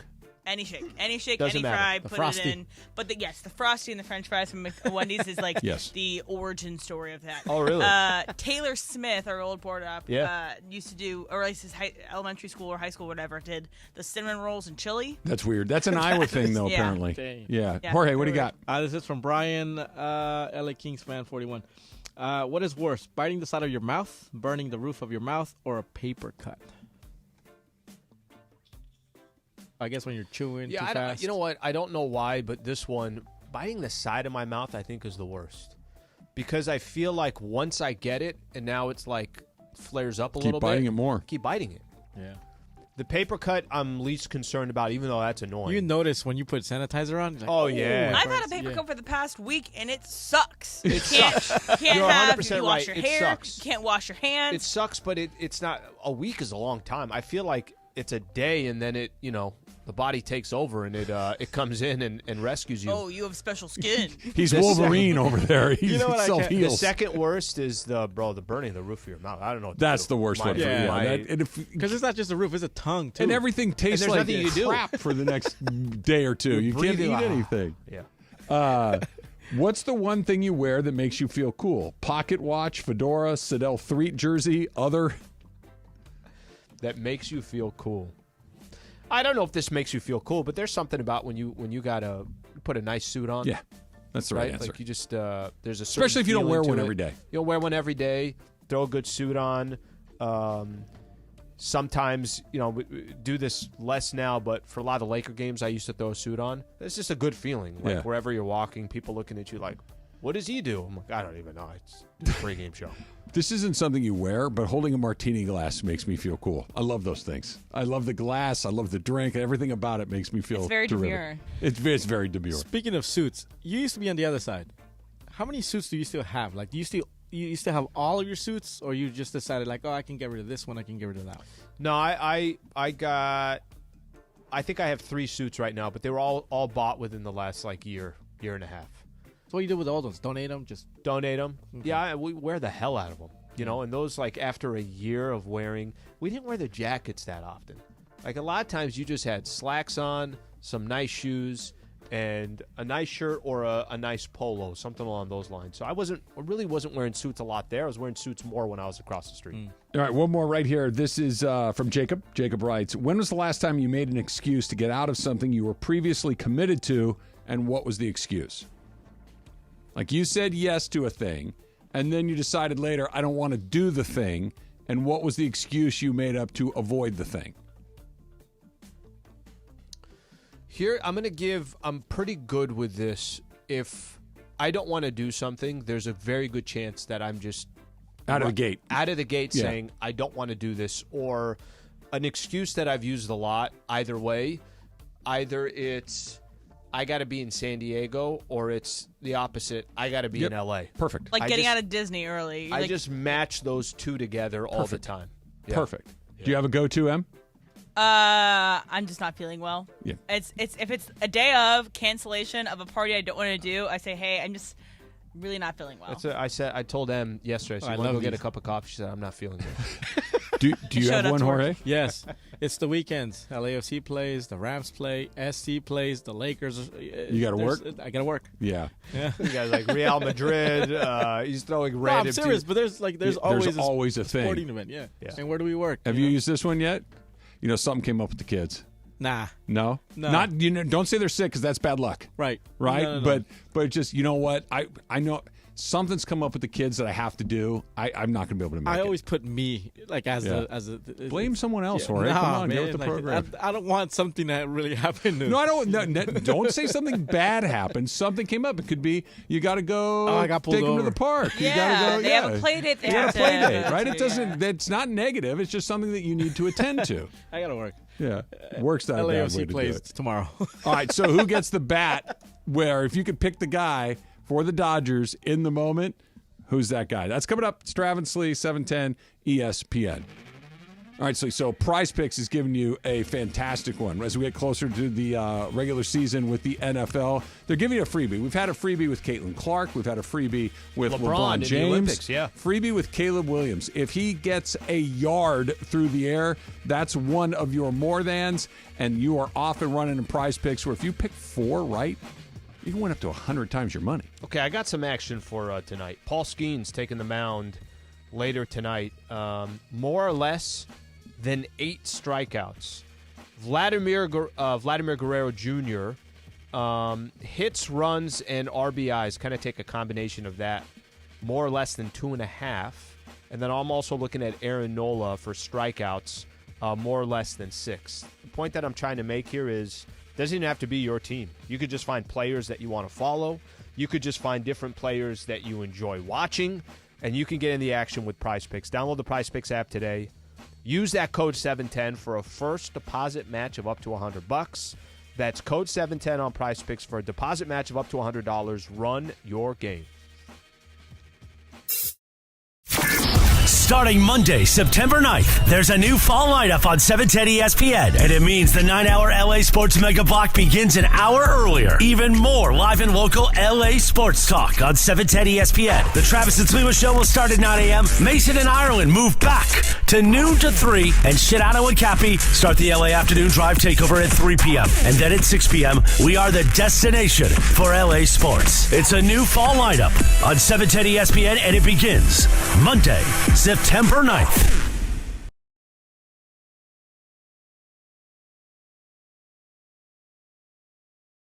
Tax deduction and a vacation voucher. 1877 Cars for Kids. KARS Cars for Kids. 1877 Cars for Kids. Donate your car today. Now accepting donations of land, homes, buildings, or any kind of real estate. Paid for by Cars for Kids. Hi, it's LeBron. The Lakers play here. 710 ESPN. KSPN, Los Angeles. A good karma brands radio station. This is the Mid-Morning Spectacular live from LA Live. Travis and Sliwa on 710 ESPN. Aloha. Aloha. Bonjour. Buongiorno. Guten Tag. Hey, Feliz Navidad. Whatever. Hey, so yesterday I go to the grocery store because I'm buying snacks for, Mike to start school, so I'm buying snacks for her. I came across these, she wanted to try these gummies, not like those kind of gummies, but like gummies. The fruit gummies. Yeah, fruit gummies or whatever. But the box was a little, damaged. Okay. So I'm like, okay, I'm going to skip that one, go to the one behind it. It was bent in the same corner. So I'm like, okay, I'm going to skip that one. I'm going to get the one in the back, and that one's still bent in the same corner. I guess that whole box from the big box got smushed. Yeah, it got smushed or whatever. Do you guys take that bent can or box or whatever it is, or that missing tag on the juice? Do you guys do that, or do you guys put it back? I'm looking for the one that I don't feel like mentally is damaged. Yeah. A lot of times too with produce or salads or things like that I know, yogurt I know has an expiration date, obviously. I'll go towards the back because the back will have a later expiration date, a little bit fresher or whatever the case is. Yeah. I will always pick the box that isn't dinged or the can that isn't dinged unless it's the last one, and then I'll take the dinged box. At that point, I don't care if it makes no sense. Buying a car that's dented. Yeah, it makes no sense. If you're willing to take it if it's the last one, because the fruit snacks inside of the little foil packets, exactly. It's like nothing happened to that. That's awesome. Yeah, even with the cereal boxes. Think about it. The box itself has nothing to do with the product inside. Like a cereal box, it's in a bag. Unless it's like pasta, where it does. You have nothing between. Stale. Yeah. Yeah, but but I'm with you. Yeah, I thought I was just. I want my cans to look nice and clean. Yeah. I don't know why I do, but I do. Brenda's like, can you just pick a box? I was like, dude, they're all bent. I want an undamaged box. Yeah, we'll find the box when it's time to find the box. Raider Rubin, late asked Slee. Not a late one, but one that I miss along the way. When you have to wash your car, do you wash it at home? Do you take it to a do-it-yourself? Or you go through a drive-through full-service car wash? I love these questions. Okay, there's an option that he didn't even put on here that's the correct answer. Here are I have 2 options that I typically go to. If my car's really bad and it just needs one, I want a nice, full, cleaning inside and out, I'll go to one of the ones where $35, something like that. You leave your keys there. It goes through the machine. Fair Couple Oaks in guys California, working on homie, it. right there. Oh yeah, no, There's one and they're right great, there. and they do an awesome job. The whole thing. But I got to be. Earlier this week, I think I finished the show. I think it was on Monday. It was after the show. I think it was on Monday, and my car was dirty. But sometimes I'm like, no, this is my project. Oh, you decided to do it at home? No, didn't do it at home. I do the Fast Express. Fast Express is the one where you actually drive through. You're not giving anybody your keys. Oh, you sit in the car? Sit in the car. Like at a gas station kind of situation? Sort of, but this one is, there's like a Fast 5 wash, whatever it's called. Does the outside. It just does the outside. So you bring your own towel with you, just the right type of towel. And then you got the stations where you can vacuum and you could do the whole thing. Oh, okay. I actually, of all the options, I prefer that one the most. There's a little bit of like... What's the price differential? $10 on that one. 10 as opposed to 35. 10. Big difference. Big difference. Okay. Now you could go get how they have it. They have the like bronze, yeah. silver, and It's gold. the same thing. It's just a different color. So they turn on the blue light or the orange light as it goes through. Everything else is exactly the same. And maybe they don't want to give me one of the air fresheners. Maybe they don't want to give me one of the air fresheners, but at the same time, I'm definitely asking for the air freshener. But yeah, that's typically what I do. Like I think of all the different car wash places, there's a feeling of washing your own car that I kind of like. I'm not washing the outside, but I'm drying it and doing everything else. So here's a good option. Okay. If you're going to go with the $35 one, right? Because that's we're officially into kind of expensive territory, right? $35 is real money. Details that are much more expensive. If you shop around a little bit, you can find those guys that'll come to your house for $50. It's $15 more, but the They'll come to your house for $50? Yes. There are multiple guys in my neighborhood that'll come for $50, and the job that gets done is 10 times better. Real detail, than the one. yeah. It's a slightly more expensive for a vastly superior experience. So, yeah, I'm sure Yelp or whatever in your neighborhood. They got you covered. Maybe I'm going to start doing that. There's one house in my neighborhood that always has a detail person in front of their house, but it's also like, this is a nice house. Yep. And you're parking your expensive Mercedes on the street when you definitely have parking space in your car. I don't know. It's like, now you're being so particular about your detailing. My neighborhood just confuses me. There's people that like just growing up. Did your parents use the garage for the car? No. We parked in the driveway of our house. So where do you park now? In the driveway of my house. My garage is a sombrero storage location. But this car is parked street parking. Yeah. Not so even just this in is the garage. it's funny why this is the only reason why I'm asking the question. We're the same way. Actually, our garage was used. This is not uncommon at all. A lot of people, I think, this is used as a living room. Sure, I get that. Couch in there, had a refrigerator, and they had a TV in there. When my mom had the daycare, there was a lot of times that kids would play in there. That whole thing. We never, ever used the car in the garage. If I had a 3-car garage today, I don't think I'd park my car in there. I don't know what it is, but I think I just got accustomed. I think there's also something about walking outside to your car and you're outside rather than... I would love to park my car in the garage. I just have resigned my fact that it's never going to happen. Yeah. It's just never going to happen in my lifetime. You were That's bullied. fine. I long ago bullied punted on that fight. It's like, it's fine. It's not fine, but I just don't want to fight about it anymore. My mom does park hers. My dad, my tried with his parents truck, do. But my mom's like, nah, throw my car. I was like, my mom and dad parked their car in the garage now after having never parked it when I was a kid. Yeah. Because again, you got kids, you got all their junk, bikes and ping pong tables and all that. They don't have any of that stuff anymore. So it's just in there. Stop. We're good. Breathe. Listen, I'm telling you, any point that you say you're on the IL. I was doing better. Tell us. I was doing better. And then I had it. I don't know. Is someone trying to signal to you something? It just was not good. Let's leave it at that. So MLB was doing their. Yes. They were doing a topic on the screen. It was like a lower third. It was like, if you're the Dodgers, you need a hit. You need something to happen. Would you rather have Ohtani or Mookie come up to the plate? Right. Do you think that's the two people you would choose between? I think they're on the list, but I don't think the list was comprehensive enough. I think that there's a clear third option and quite possibly a fourth The third option is clearly Freddie, right? Fourth, Teoscar? Yeah. Yeah. Like, and I think it depends on what you're talking about is, do I need to split a gap? Do I need to hit a home run? Can I play this scenario for you? Sure. You're down 4-3 in the ninth. Who do you want up there? Is there anybody on base? Nobody's on base. Then it's Ohtani. Because you got to hit a home run, and he's your most powerful guy. Can I play the other scenario? Sure. It's 4-3 in the ninth. Gavin Lux is at second, and you're down by 1. You need a base hit. Who do you want? It's Freeman all 100%. day long. I think what you just said is there is a scenario to this. Freddie Freeman rarely is going to strike out and has a wand as a bat that he uses to basically poke the ball anywhere on the field. Shohei's their best hitter. Mm-hmm. Shohei, I think, has the highest average on their team, although he's been struggling for a little bit. Shohei's got the most pop. Like, he's their best hitter. But there are many, many times where Shohei has bad at-bats. It's very, very rare for Freddie Freeman to have a bad at-bat to where he just he's going to put his butt on the ball. He's going to put something in play. The strikeout rate, like you talked about, is very low.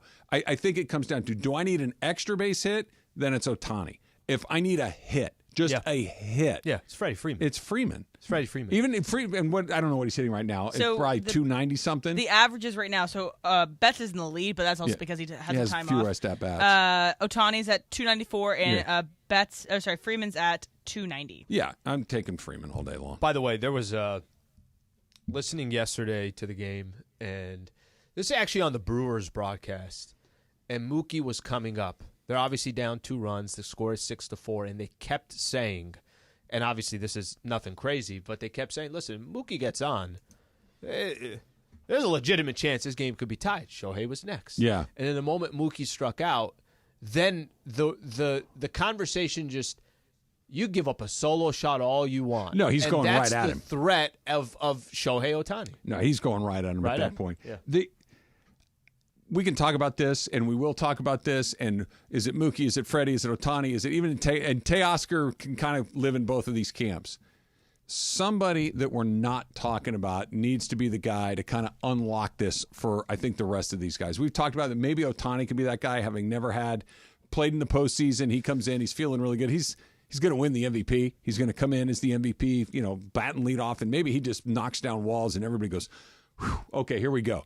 But how nice would it be if Gavin Lux were still hot by the time you get there? How nice would it be if Will Smith comes back to life and starts to hit, or Max Muncy or Teoscar, and just take a little bit of the weight of what happens off of those 3 guys. Now, the weight of what happens, that you make $30 million, you get the weight. That's just the way that it goes, and that's what Betts makes. That's what Freeman makes. That's what Ohtani makes north of that. But just somebody that isn't the guy that, okay, finally it's Freddie, or finally it's Mookie, or one of these guys. Like, all of a sudden it's, wait a second, Andy Pajes got a hit to unlock this thing. He got the 2-out hit to turn a 2-2 game into a 4-2 game, and everybody just takes a deep breath.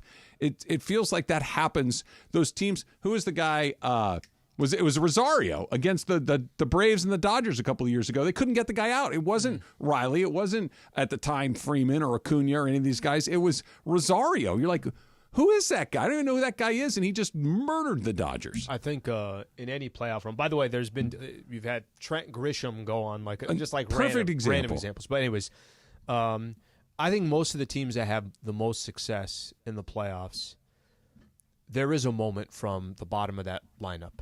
There is they're up 4-2 because out of nowhere, Kike hits a 2-run homer, and you're not going to depend on it in every game. You're not asking that bottom lineup to win you the game, but a couple moments where they can have their imprints on a game. That Miguel Rojas hit a gapper with guys on second and third, and those 2 runs could be the difference of the game. And again, you're not depending on Ross to do it every time, where the difference with the studs or the guys that you are paying big money, you're expecting that every time. You're holding your breath every time. But you're expecting that. For sure. You're telling yourself, for sure. When Shohei struck out, it was a fly ball 2 days ago, and then when he got the strikeout yesterday, of course there's Dodger fans saying, Shohei, we need you right now.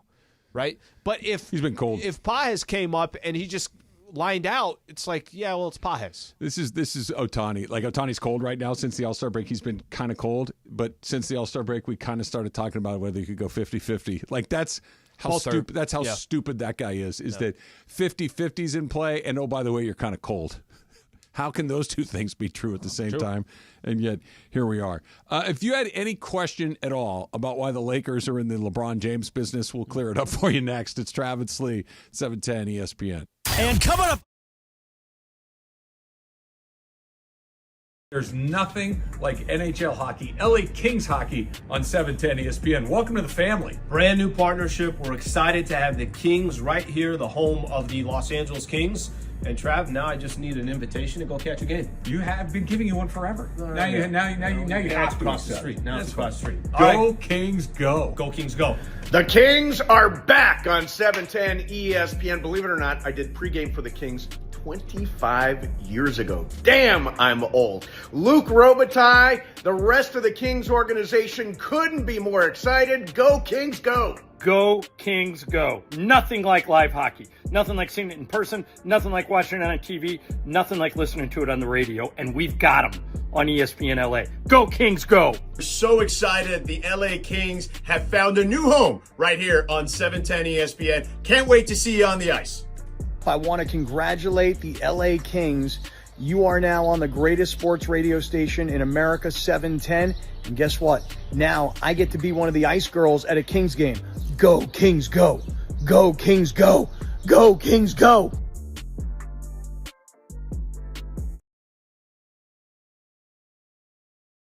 Park, party, and play. Hollywood Park Casino. Elevate your game. Must be 21 and older to enter. These are approved DOJ games. Geico 004527. Geico 003871. Gambling problem? Call 1-800-GAMBLER. This is the Doctor in the Dugout with Dr. Alan Byer, presented by Hoag Orthopedic Institute. I'm often asked about people who suffer their first back injury, think they've pulled a muscle in their back, and they don't stretch enough as far as their back is concerned. So when do you seek care from a doctor when you've sustained a back injury? At Hoag Orthopedic Institute, we like to tell people that the most important thing is to watch and see if that back pain is radiating down your leg, causing any numbness, causing any weakness, or any bowel or bladder dysfunction.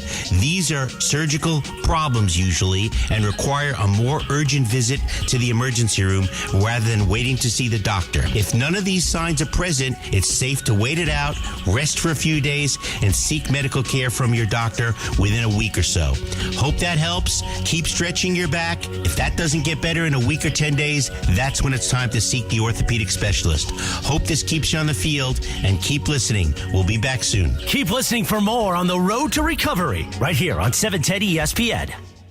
This year, Dell Technologies' Back to School event is delivering impressive tech with an inspiring purpose. Learn how Dell is helping Computer Aid, whose work is helping solar community hubs with tech and AI literacy skills to empower remote, displaced, or disconnected communities around the world. Help Dell make a difference and shop AI-ready PCs powered by Snapdragon X Series processors at Dell.com/deals. That's Dell.com/deals. Here's Brooke Burke for Skechers' new Workout Walker footwear. Do you know the world's #1 most popular form of exercise? It's walking. And one company has you covered. Skechers, the comfort technology company. With their newest performance walking sneaker, Skechers Workout Walker. Because the Skechers Workout Walker is fully loaded to get the most out of your walk, including a carbon-infused plate in the sole to add more spring to your step. Find Skechers Workout Walker for men and women at a Skechers store, Skechers.com, or wherever stylish footwear is sold.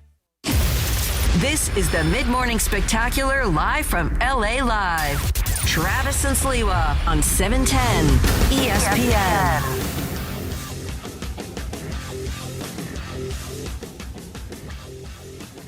I can't tell if we're improving or not.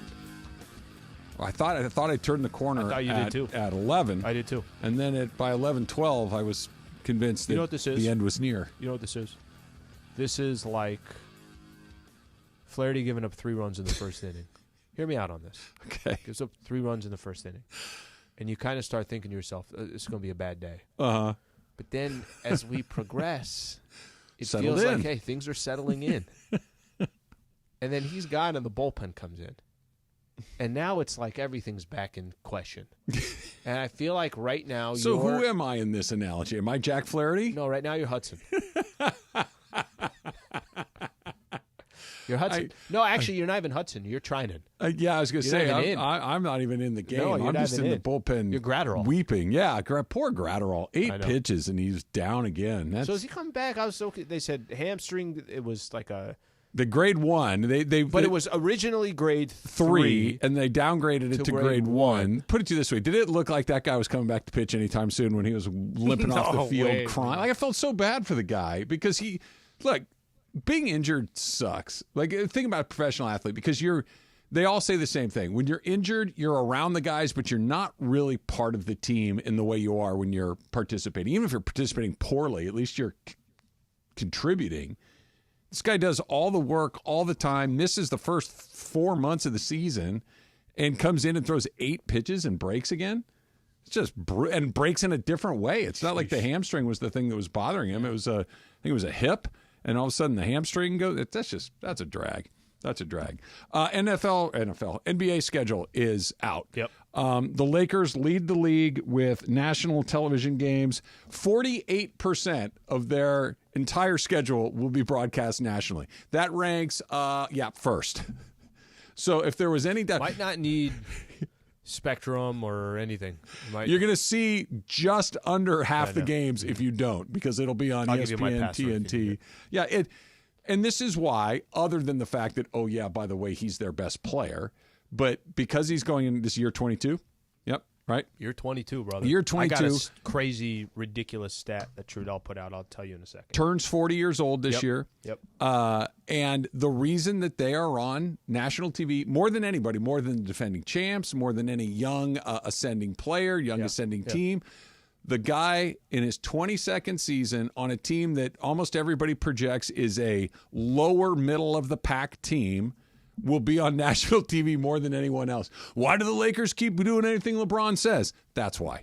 Because if he's here, they're relevant. Period. Sentence. Paragraph. If I take Steph out and I take LeBron out, and I said, who's the face of the NBA? Who would you say? I have to pick somebody? Yeah. And you could pick a couple. Giannis. Okay, perfect. Yeah, I agree with you. Actually, I would say I'd say Giannis probably the face of the NBA. After those two, Luka's a possibility. Going to be there. Jokic, maybe. You know who else might be not quite yet, but getting closer? Wembanyama. Actually, yeah. No, that's a really good. Yeah. Wemby, and this tells you something about Christmas Day is supposedly the biggest day Spotlight. of the NBA until the NFL decided we're going to play on Christmas too. He's at New York. The Spurs are playing at the Madison Square Garden on Christmas, so that tells you something right there. But the reason why I was asking the question, Trav, is because Steph Curry, the Golden State Warriors have the second most nationally televised games. Lakers have the number one televised games. The Lakers, we'll see how good they are, but there's a lot of people that would, predict the Lakers 8-10, 7-10, somewhere around there. They're bringing back the same team that finished in 7th place last year. Somewhere around the Western Conference, right? No, but they're somewhere be around that. that window. Sure. Golden State Warriors didn't even make the playoffs. No. And they're going to maybe be worse. Could be worse. We'll see what happens with their roster. The fact that those two dudes are still the face of the NBA, one of the more iconic shots in the NBA or in the Olympics was Steph Curry, Kevin Durant, and LeBron James all hugging each other when they won the gold. Yeah. It just kind of, it's the longevity of all these players. It's amazing what they've accomplished, all that stuff. I'll tell you what Anthony Edwards doesn't have yet. He doesn't have a ring yet. He doesn't have a defining moment yet. Neither does Wemby, even though there's a ton of curiosity. Jokic does, but Jokic isn't exactly the personality that you're looking for. But there's a reason why those are the national. And what's funny for me, as a hardcore NBA fan, I'm like, wait a minute. What do you mean those two teams are nationally televised. Well, they're not trying to get me. They know I'm going to be there anyways. They might be trying to grab M. They might be trying to grab you. Yeah. If you're switching, if you're going through the channels, that's the test right there. And Steph Curry is taking on the Oklahoma City Thunder, you might stop there because Steph Curry's there. It's star power that transcends just great basketball play. It's star power, and you can't fake it. It's either there or it's not. Anthony Edwards is a great player and may at one point become a superstar to where what you're talking about. Flip. Ooh, Anthony Edwards. I'm stopping right here. Mega star power. Magic. Jordan. Sure. Barkley. Sure. Like these guys that you just, I got to see that, right? Well, the league has 3 of those guys right now that just, not that they're just great players, but you're going to stop and you're going to watch it. And it's LeBron, and it's Steph, and I think it's Kevin Durant. That those 3 guys, like, I'm going to stop and see what the Suns aren't the best team in the league. The Warriors certainly aren't. The Lakers certainly aren't. But those are literally those are the guys 7 through 11 in the West. Yeah, but those are the guys that are mega stars. Jokic might be the best player, but Jokic is a great basketball player, but he doesn't. I got to see what this guy's going to do next. If you're a basketball fan, it is. Zion, Ja, they may be the next wave of great players, or Shea, or whoever these next guys are, but there's this star power thing. I know I say this a lot. This is a television show, and you want to cast the biggest names in your TV show. And LeBron James is the leading actor. He's your best actor in the television show that is the NBA. He's probably not the best player anymore. Still close enough. Curry is that guy that can open the movie. There's only a handful of these guys. That's why they're on TV. It has nothing to do with whether their teams are good or not. And it's why the Warriors will move heaven and earth to make sure that Steph gets what he wants, that LeBron gets what he wants. KD's a different guy just because he's such a different guy. But those guys get what they want because they drive business. Here's the tough spot. I know the business part of it makes sense. Em had a really good example of this, of golf for so many years, still to this day, are depending on Tiger Woods. Still to this day, yes. Tell me what Tiger Woods is doing with a golf club that would tell you keep that focus and attention on Tiger Woods. It's not. Nothing. It has nothing to do with that. And I think that it's his presence. When there's a frustration with Laker fans, now, listen, I get it. LeBron is still really, really, really good. But I don't think, if I told you right now, and if everyone's being honest, it's a no-brainer. If I said pick 5 teams that are going to win an NBA championship this year, are the Lakers on that list? No. They're not. Can something change? Can they go make a trade? Can they use 2 first-rounders? Can something happen? Yeah, something can potentially happen, but they're not. And I think that's the part where the attention is on LeBron, nationally televised it's on LeBron, but unfortunately from a winning perspective, it doesn't feel like the Lakers are in that conversation where they need to be. And I just as M used the Tiger Woods example, the league is still depending on guys that aren't even... Because you can't fake it. And Tiger's the perfect example of this, because Tiger... We kind of knew about Tiger right before he arrived because he was winning the amateur, and he was just so unique in a world of golf as a person of color, and it was just a unique story of him coming in, and he showed up and took over literally immediately. He had a lunatic father, and it was a compelling story because not only was he winning, he was smashing people, and he was doing things that were totally different. He radiated charisma and energy and all of the things that you can't really teach anybody.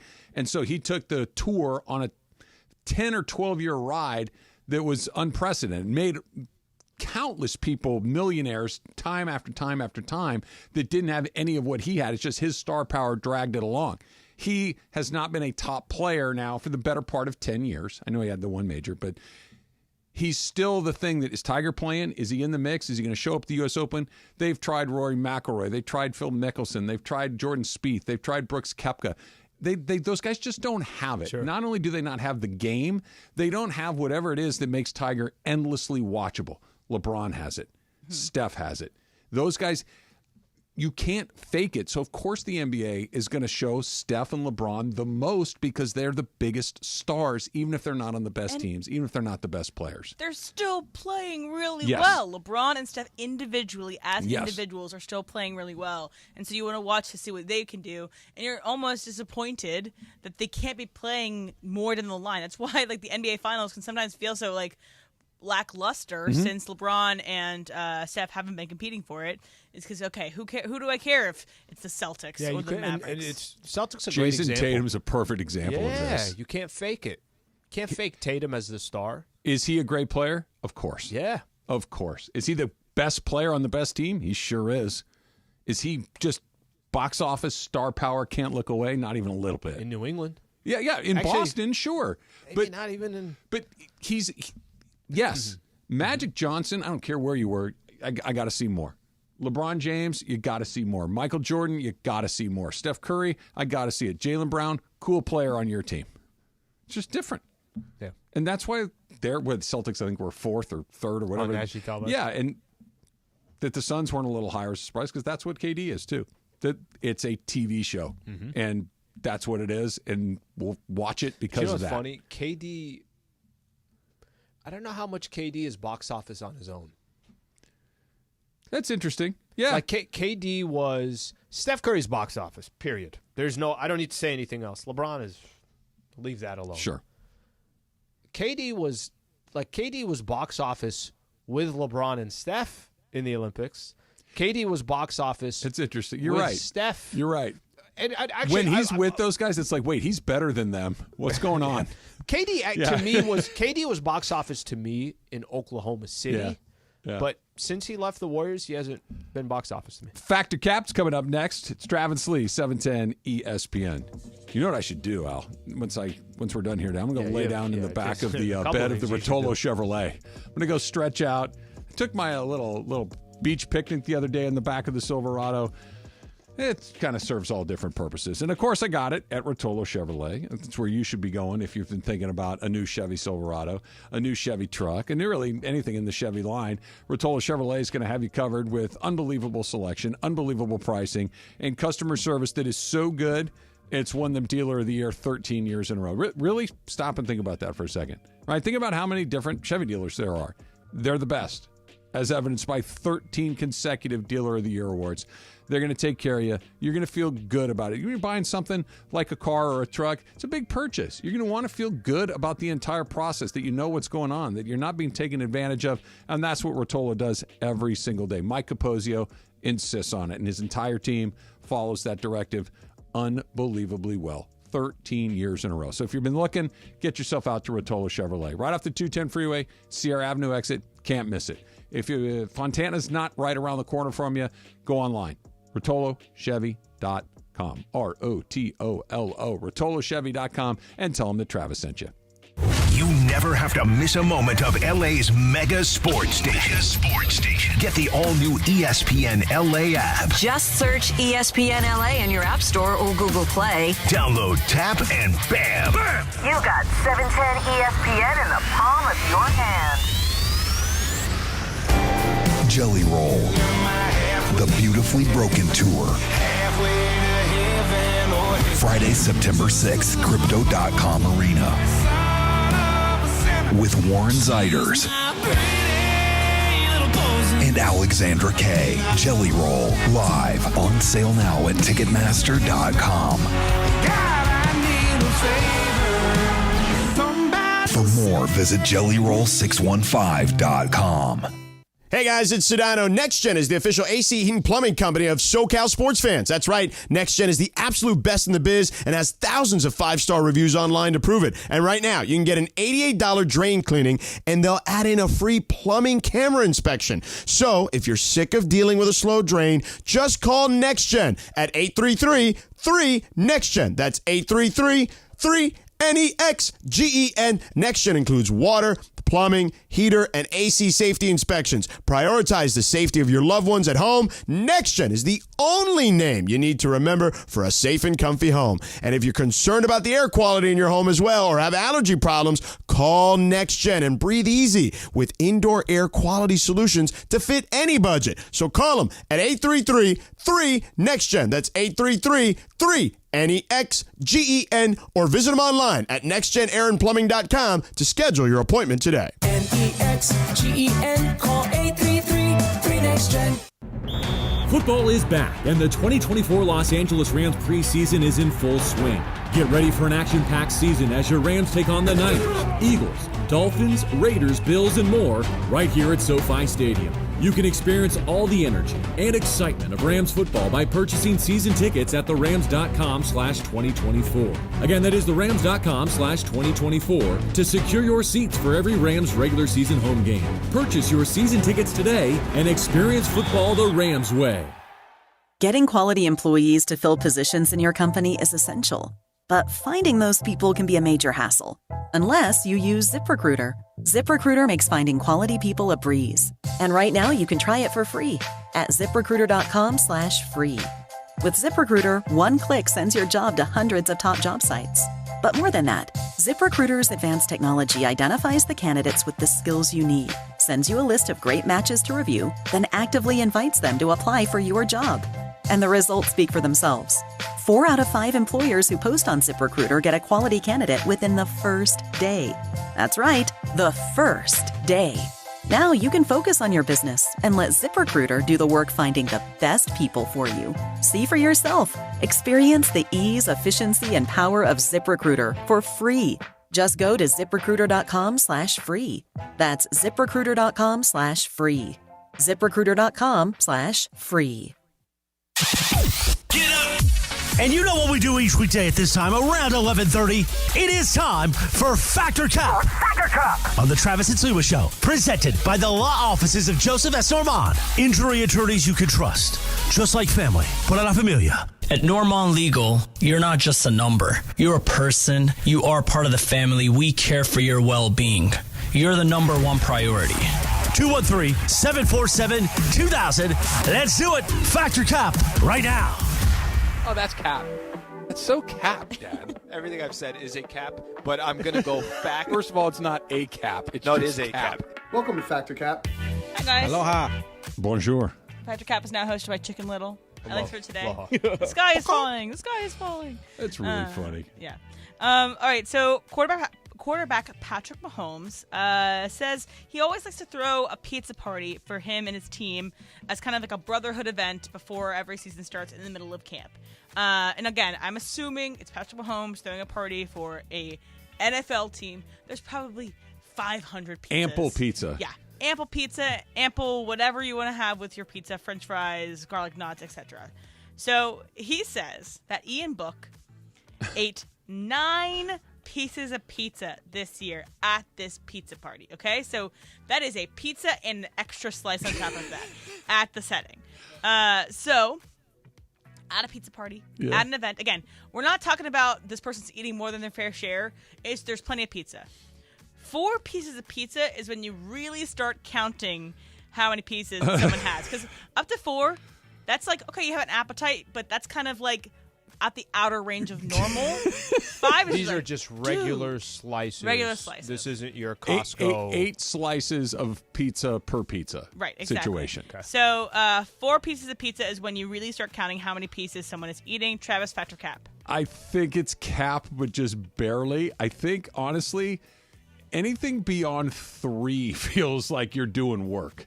Because half of a pizza, and don't get me wrong, I have powered past half of a pizza a million times in my life. This is not me judging. Sometimes. But 3 slices of pizza is enough pizza for anybody. And it's also like, do that in the privacy of your own home. Yes, for sure. That is the sad alone Again, eating. I have done more than 4, but in the privacy of my own home. So have I. 3 feels like you are in your shoes, doing like 2's not enough. I'm going to need a 3rd slice. But once you've gone into that 4th slice, now I'm doing work. So but what Book did is just wildly aggressive, but I think the number's 3. So there's cap on a technicality in yes. 3. Yes. Al? Fact, I think it's 4. Because, listen, if we're starting to do this, nobody's looking at anybody that had 2 slices of pizza and saying anything. No. And that's usually what fits on a plate, too. So you get 2 Usually slices what to fits start. on a plate. But for the most part, I put 2 on a plate, and then I go back and get 1 more slice. I'm at 3. I'm with you.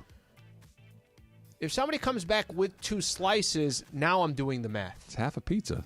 But if they only came back with 1 on that plate, I'm already doing 3 on my own. So if they're adding just another slice on top of that, that's when I have now mathematically counted that's number 4. So and now there's a curiosity. is this person going back? Like 4 is when it starts. 4 is when you pick. Yeah. That's kind of so that's my thought process there. Which, by the way, if we did this in the taco world, you know what I'm counting? 6. You did 3 on the first plate. Perfect. 2 on the second run. You went back and got 2 on the next 6 plate. 6 is when you have my attention. Now I'm curious. Is there another trip in store? I think that's the proper count when it comes to tacos as well. I had 5 yesterday, just FYI. Left over from the Mercado, the carnitas. I don't know why I was so passionate about that. Jorge, what do you think? No, I think it's after 4. And then speaking of doing things at your own home, my buddy Roland, so he would take 2 slices of pizza, and instead of biting on the wings, he would take the meat from the wings, make a sandwich with 2 slices and the wings inside. He would put ranch and buffalo sauce on there and start doing that stuff. Can I was just like, tell you Roland, something? Wait. Can I just tell you something? Privacy of your home. Okay, but here's the thing. It kind of sounds good. It does. Oh, I'm sure it tastes good. But what Emily said, I think, is I want to enjoy my wing as a wing. I don't want it buried in a slice of pizza, even if it's wonderfully. And then you can't enjoy the pizza too because it's a sandwich. Yeah. Wait, have you guys ever seen? This is like I don't know where I saw this. You ever see? There's like a guy. It might be a GIF at this point. A guy at Costco. Oh yeah, with the hot dog in the slice. It's a slice and a hot dog, and everybody's like, "What is this guy doing?" Part of me is like, "I'll take a bite." Like, but again, I want both separately to appreciate both separately. That one's interesting. I'm not fully against that one. The wings you put on top of one, then I would imagine being like in a public place and doing that. Dude, that would never happen. You'll be a meme or go viral. What we do at our own homes is always interesting. Right. All right. So on Get Up this morning, they shared a photo of Woj, Adam Schefter, Jeff Passan, and Pete Thamel. So all the big gun insiders at ESPN all together to watch Bruce Springsteen the night before. And they all looked like they're having a great time. So again, that's NBA, NFL, MLB, and college football all locked up. I'm assuming none of them have their phones on Do Not Disturb. They probably have their phones on full blast sound so they can get anything that comes through. But I would describe, follow me here, I would describe Team USA as has majority of the top 15 players in the world. Not saying that there aren't some of the best players in the world that are on different teams, but they're kind of spread out, okay, across the world when it comes to the Olympics. So that's kind of what this group of guys are, is that they are the Team USA of insiders. Al, Patrick Cap. Because you could say Shams, you could say Ian Rappaport, but they're all different organizations. Jake Glazer. Yeah. Okay. So Peter Schrager. If this Nicole Auerbach. If this is just ESPN, it's fact. If it's all of them, it doesn't matter the network. I think it's Cap, and the name that I have to have with them, like Shams is breaking news on presidency. But that's Nikola Jokic. Yeah. Shams is Nikola Jokic, maybe the MVP. Yeah. But he's not on Team USA. Then it's fact. Then it's fact. If it's explained that way, then I think it's fact. They're all on one team, ESPN, and some of the best ones are competing, but they're on their own island. By the way, why do I think none of them enjoyed that? They're all smiling, but in my head, I'm like, yeah, they're going to be looking at their phone the entire time. This is what these guys do. I think they can enjoy it while still looking at their phone because that's how they had to live their life anyway. You're right, they do. So they might be able to, like, quote unquote, be their version of present and have a good time at Bruce Springsteen, but they're still on their phone. They probably always have to use utensils in life. So anything happens, they don't have time to wipe their fingers off. I got buffalo sauce. I can't tap the text message. The wings with the pizza. Trav? Yeah, fact. They have almost all of them. Not all of them, but nearly all of them. And that's a pretty good group of guys right there for sure. I think, to your point, Em, I think they would enjoy the movie. I think everybody else in there would not be enjoying the movie. Because they're on the... Well, because there would be this dull Bruce Springsteen. There's dull blue glow coming out of this little quadrant of these guys. And... yeah, I don't know. Let's try to be. I'm as guilty as the next guy, but let's try to be a little more present. And I don't think you can ever be present if that's your gig. Jorge? I think it's fact because even when breaking news happens, we're always looking to these guys to see if they broke it or if they're backing it or somehow mentioning on their socials or whatever. But I'm thinking, go out there, enjoy it, even if it's for like 2 minutes, like I did in DeAndre. Like, you know what, DeAndre, put your camera down, put your stuff down, let's watch Messi. Soak it for in 2 minutes, and we're good. Phil Knight watching LeBron. Soak it in. Yeah.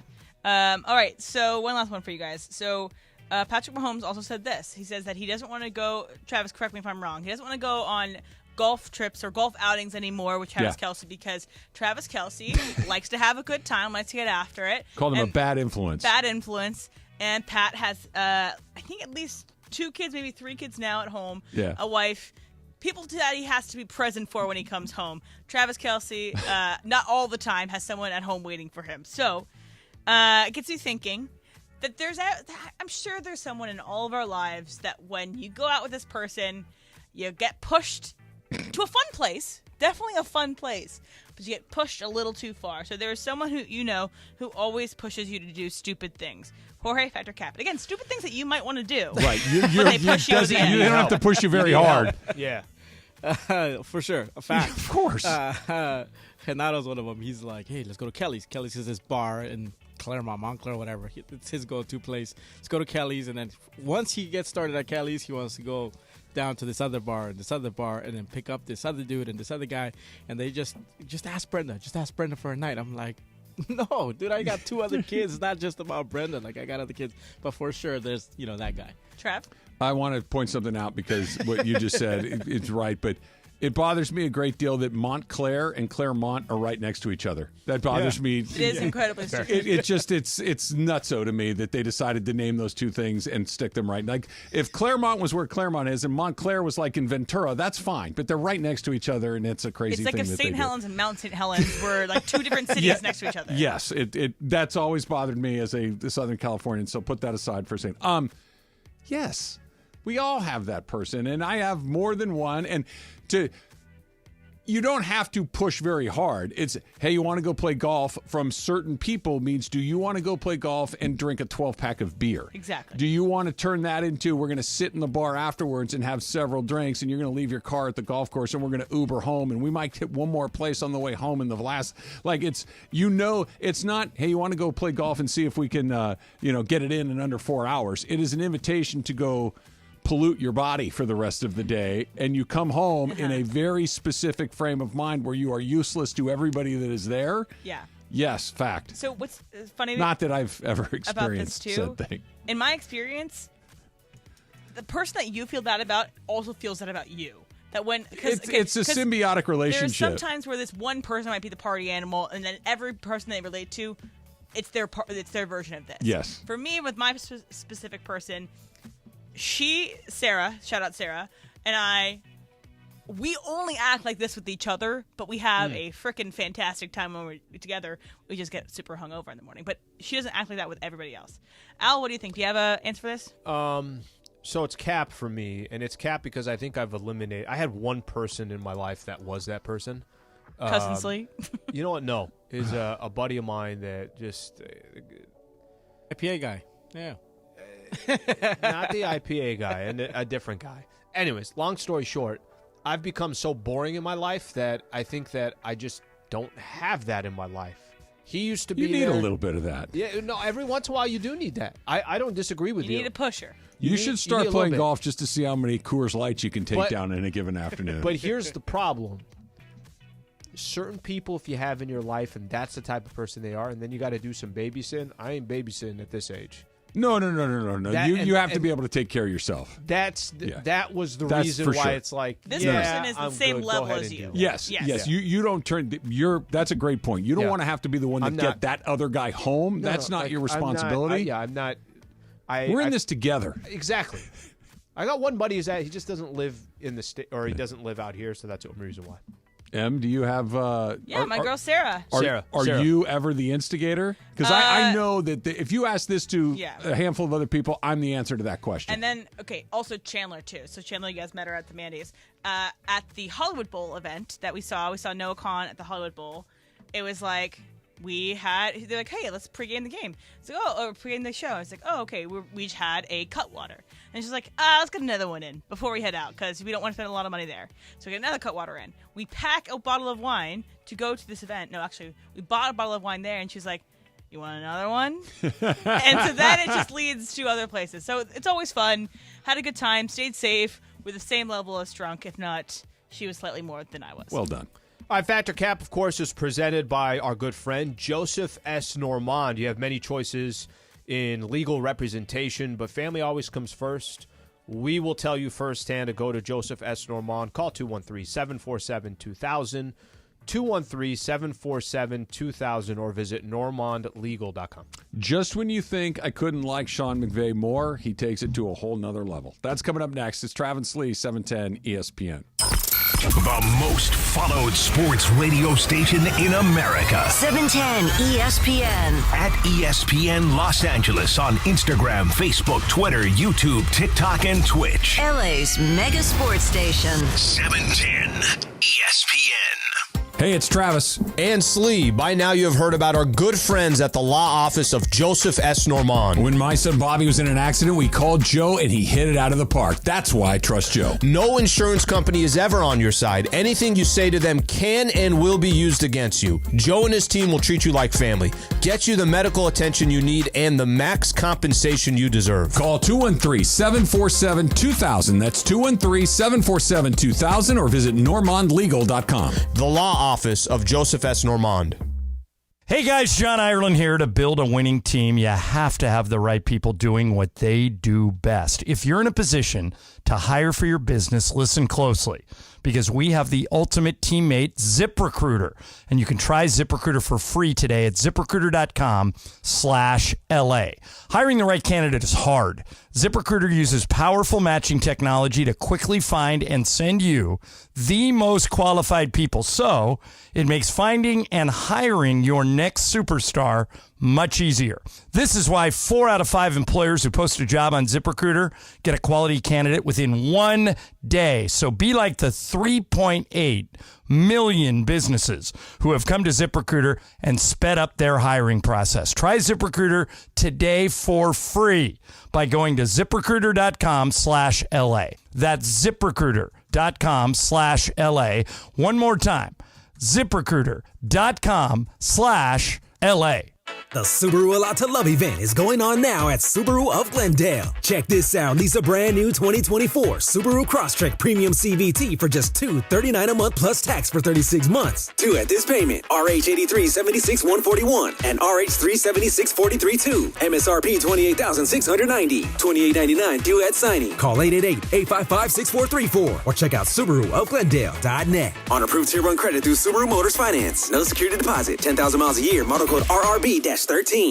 Texting enrolls you into recurring automated text messages. Consent not required to purchase. Message and data rates may apply. Hey, Dan, how you doing? Haven't seen you around the gym for a while. Yeah, I've really fallen off. Since I turned 40, I just don't get the results I used to get. Could be lower testosterone. Lower T? Yeah, I went through it a while back. Once you hit 40, your body has less free testosterone. I got Nugenix Total T, and it's made a huge difference for me. I've seen that ad on TV. Is it for real? Oh, yeah. The key ingredient is something called Tesnor, which helps boost free and total testosterone levels to help you trim up and stay lean. And it's made a difference for you? Man, I feel like I'm in my 20s again, at work, in the gym, and in the bedroom. Are they still giving out complimentary bottles for people to try it for themselves? Yeah, you just need to send them a text. Text EQUAL to 321-321 right now for your complimentary bottle of Nugenix Total T, the #1 selling testosterone booster at GNC. Plus, text now and we'll include a bottle of Nugenix Thermo, our most powerful fat incinerator ever, to help you get back into shape fast, absolutely free. Text EQUAL to 321-321. That's EQUAL to 321-321. This is the Mid-Morning Spectacular live from LA Live. Travis and Sliwa on 710 ESPN.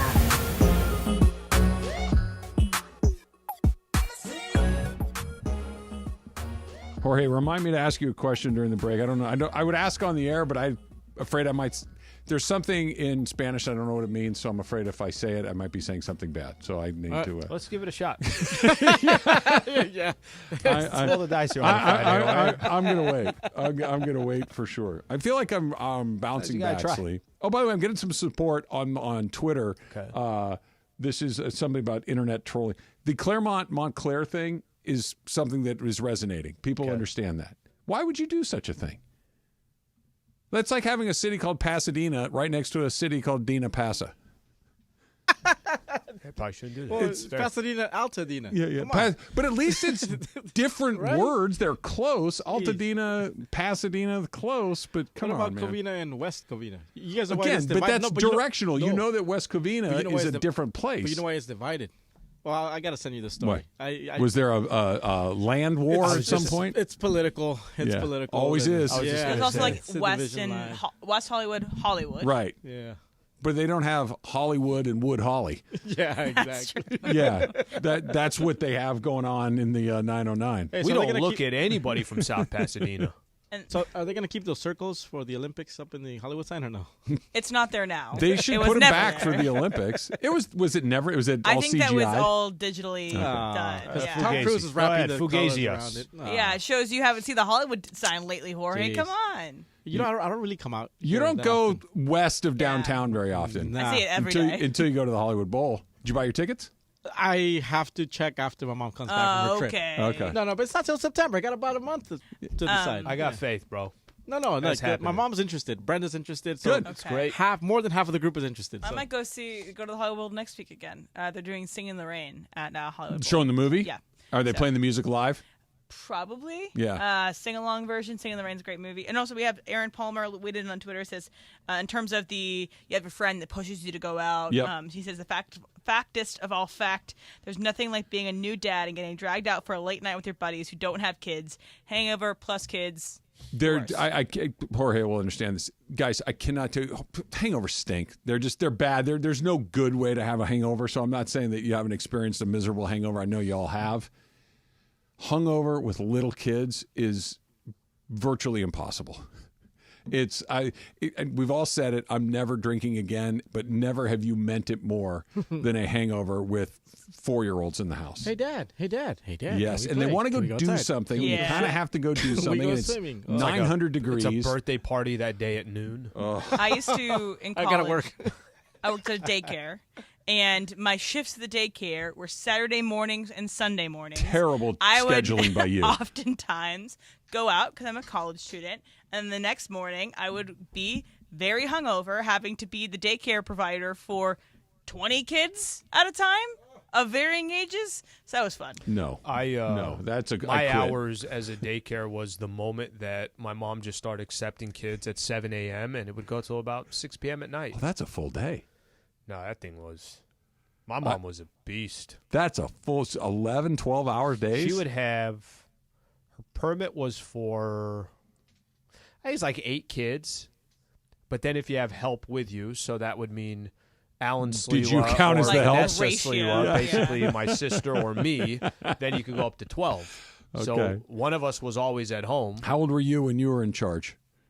I was never in charge of anything. Assistant charge. I was probably... She had the daycare for a while, so I was probably from age like 13 Oh, okay, it's pretty young. 13 to 19. Okay. 19 like you that. can kind of, take over. Yeah, but, give them Takis and Yeah. fruit punch. And There was nothing taking over. Yeah. Yeah, my mom would like split the crew. She's like, all right, Al, you're in the garage. I'm like, there's no AC in here. It's El Cajon, and it's 104 degrees outside. That's a lot. That's a lot. Use So, the fan. Rams play tomorrow. Preseason game number 2. Kickoff is at 4 o'clock. Myself, Kirk Morrison, Emily, and Jorge. Sliwa on the postgame. Slee will be there on the postgame. We're starting at 2. No carnitas this weekend. Kirk's in charge this weekend, right, and cool. then I got week 3. Nice. So we're gonna Okay, split then it. try to get week 4. Maybe you have to get opening day. Okay, that's a lot of pressure for opening didn't seem day. very happy about And it's Sunday about getting night week 4. too. Sunday night football is opening goodness. day. I'll get so- prime pizza. Great, Good pick. Yeah, great good pick. choice. Great But choice. only we can have it. I do not have Morales money where I can get Right. 18 pizzas. And Right. she's counting how many slices you. She's counting how many slices you take. Yeah, don't do a what's it? Ian Book. Don't pull an Ian Book, Yeah. right? Obi-Wan, by the way, just on the pizzas, he's like, look, Obi-Wan. Obi-Wan. He's not counting at 3 or 4. He's basically saying that these slices are small. You can go over that. Man Knee on Twitter says you got to start with 4 tacos on your first plate. Everybody's got a little different of a strategy. Look, 4 is proportionally it's correct on the plate, but it depends on the size. See, here's of the. It does depend. But let's just assume we're doing a traditional street taco, right?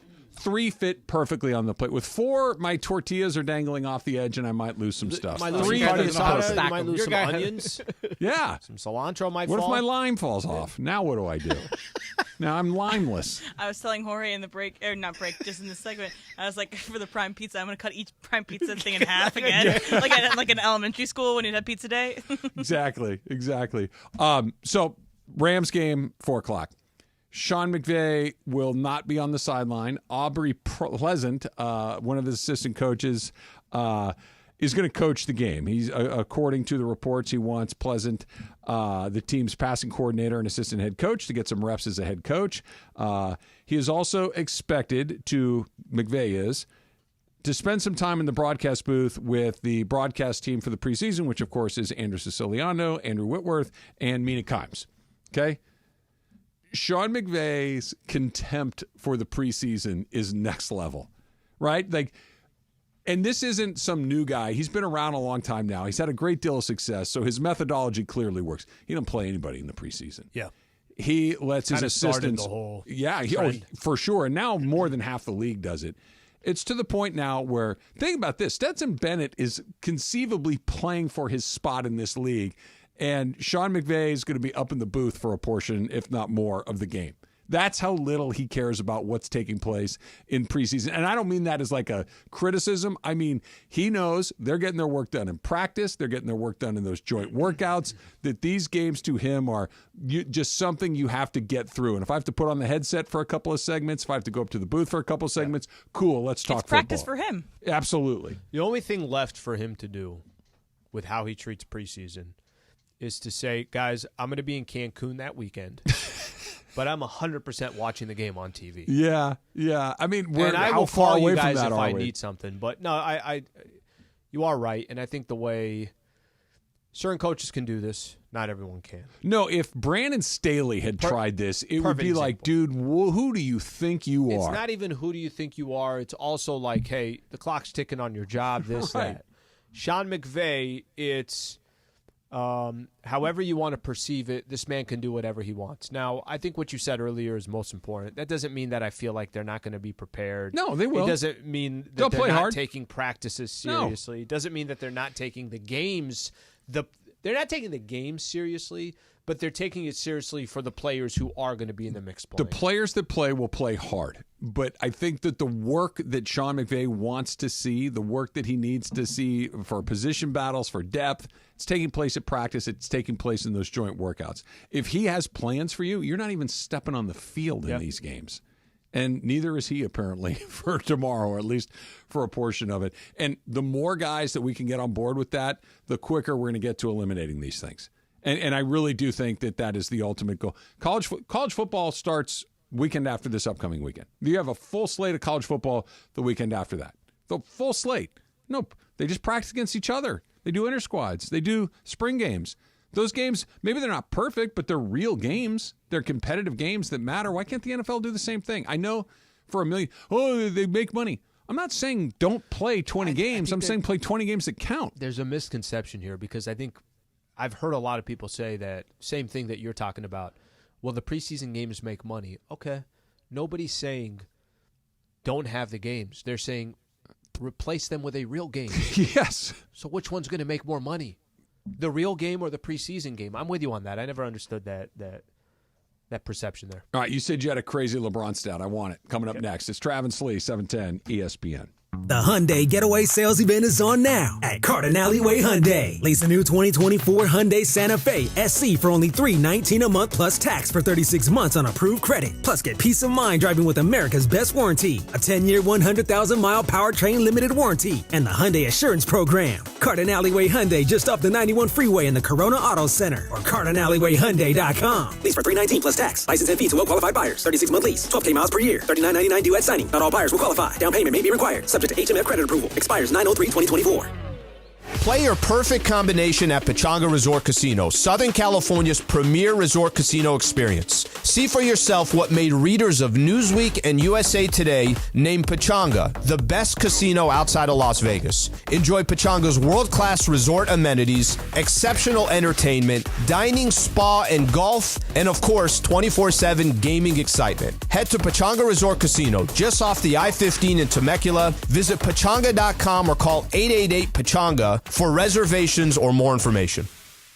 710 ESPN, your home for the 17-time world champion Lakers. KSPN Los Angeles, a good karma brands radio station. It's Travis Rogers, Alan Sliwa. Day has the same person dropped off food at your house twice in one day. I don't know. Great question. Travis and Sliwa. On 710 ESPN.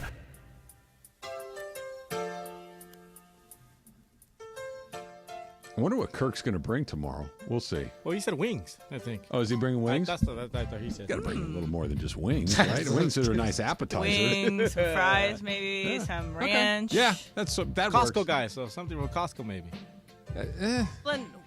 Costco doesn't serve hot wings. Yeah. So don't ask for that, Jorge. I don't want that. You're not going to take Costco pizza. I'll eat it. It's just I just don't think it's good particularly thing good. I don't have a Costco membership, so I can't get you Costco pizza. You wouldn't. I mean, it's pizza, so we'd eat it. It's fine, and you'd eat it. But I'd be surprised if you liked Costco pizza. Hot dogs. Are you a fan? I've had it before. I don't like it. Yeah, no. Hot dogs are good. They are good. Yeah. Oh, yeah. You know you can get a Polish. You got to ask for it, but they have a Polish back there. You know what? I'll take the dog, but can I get a Polish? And they'll Doesn't say it sure. Beef. Yeah, there's a beef hot dog. Yeah. Or you can get a Polish. They have Polish sausages back there too, but you got to ask.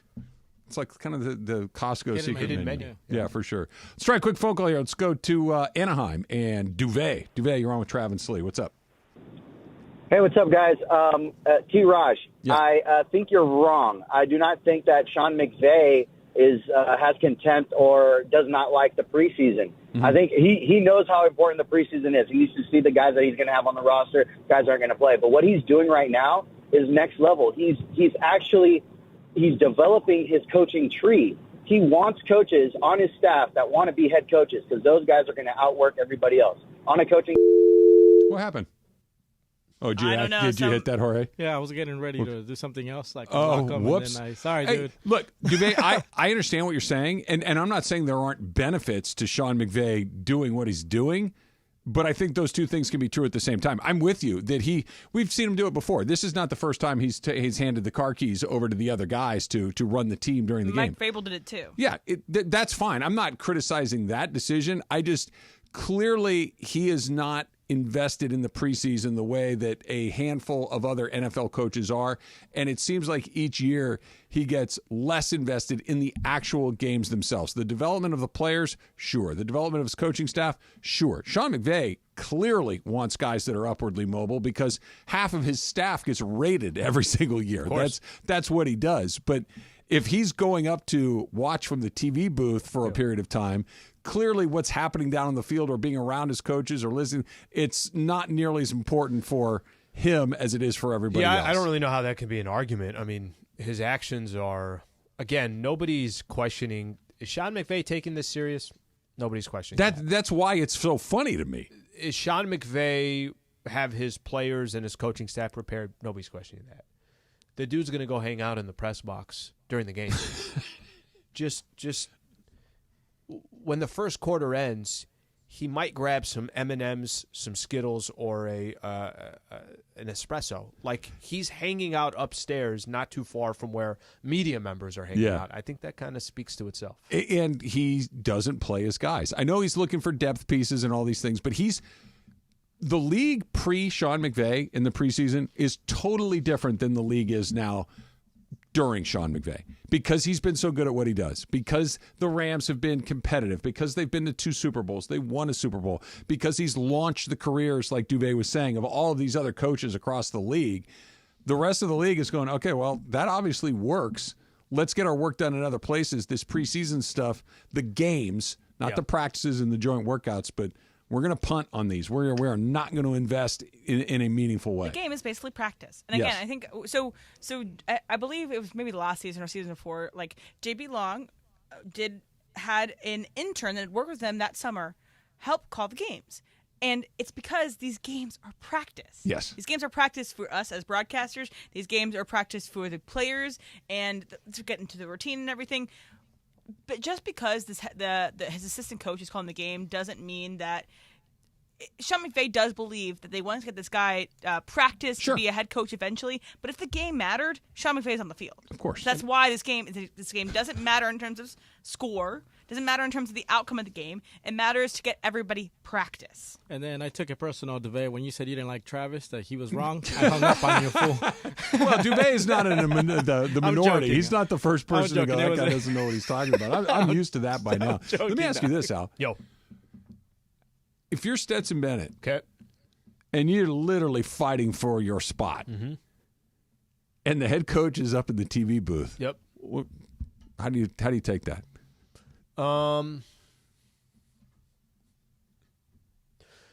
I don't think I'm paying. I know where you're going with this. I think it can easily be perceived he doesn't care, and I'm talking about McVey doesn't care. Or he's already made up his mind. But for good, for better or for worse, he's already made up his mind. This is what I would say if I'm Stetson Bennett. I got to go perform, period.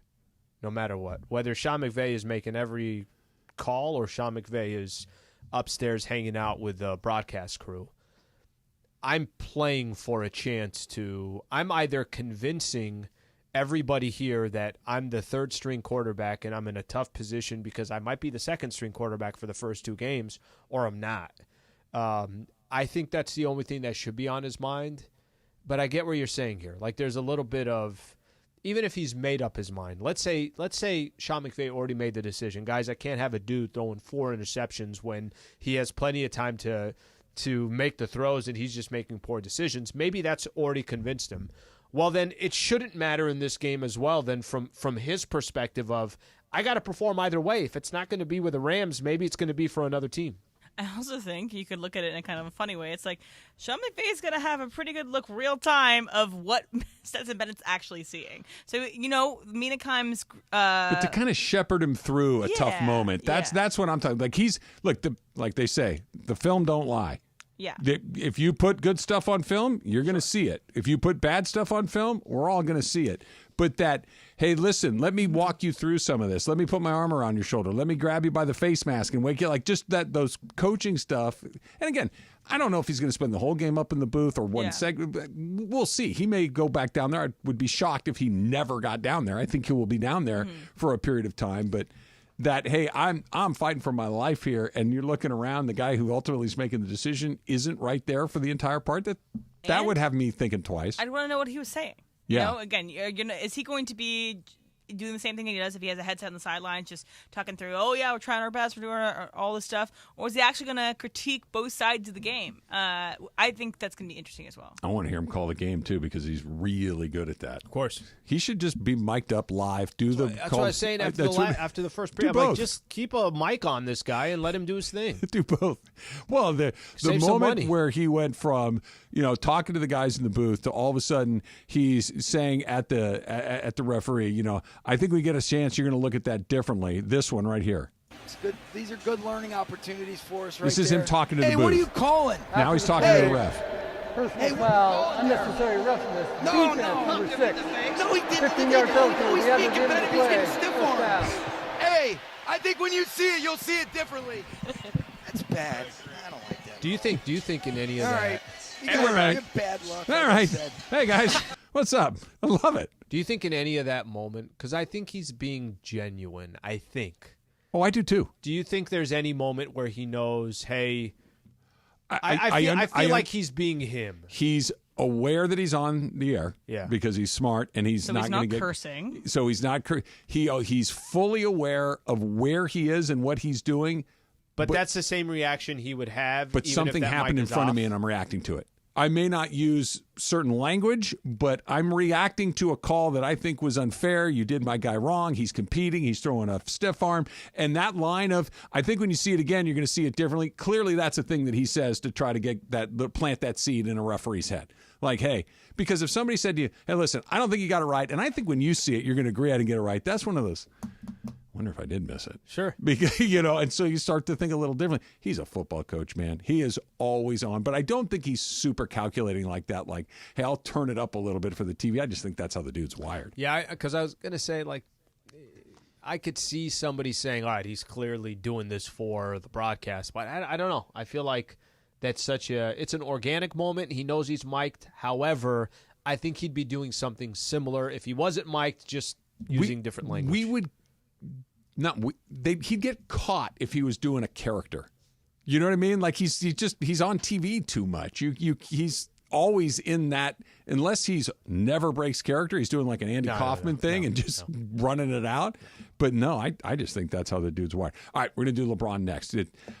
If there's a thing about LeBron that I don't know, I need to know it. That's coming up. It's Travis Slee, 710 ESPN. 710 ESPN and the all-new ESPN LA app. This fall, the new home of the USC Trojans. The new home of the USC Trojans. The Trojans are back. The USC Trojans play on LA's mega sports station. That's right. USC football, USC men's basketball, and USC women's basketball are on 710 ESPN coming this fall. 710 ESPN, the new home of the USC Trojans. Hey guys, John Ireland here. To build a winning team, you have to have the right people doing what they do best. If you're in a position to hire for your business, listen closely, because we have the ultimate teammate, ZipRecruiter. And you can try ZipRecruiter for free today at ZipRecruiter.com/LA. Hiring the right candidate is hard. ZipRecruiter uses powerful matching technology to quickly find and send you the most qualified people. So it makes finding and hiring your next superstar much easier. This is why 4 out of 5 employers who post a job on ZipRecruiter get a quality candidate within 1 day. So be like the 3.8 million businesses who have come to ZipRecruiter and sped up their hiring process. Try ZipRecruiter today for free by going to ZipRecruiter.com/LA. That's ZipRecruiter.com/LA. One more time, ZipRecruiter.com/LA. Park.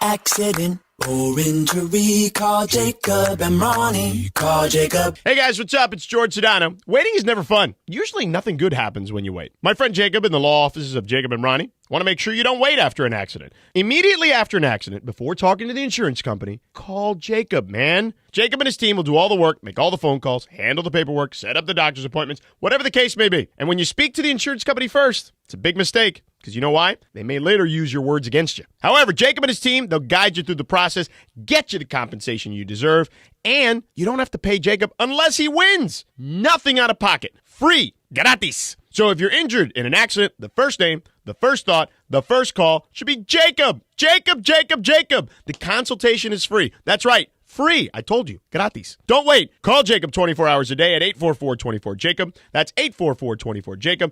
Call him 844-24-JACOB or visit him online at calljacob.com. Call Jacob.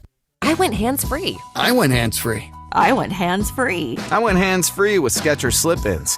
Join the millions of people who are celebrating going hands-free with Skechers Slip-ins. Footwear you just step into and they're on. It's crazy how something as simple as a pair of shoes have made my life better.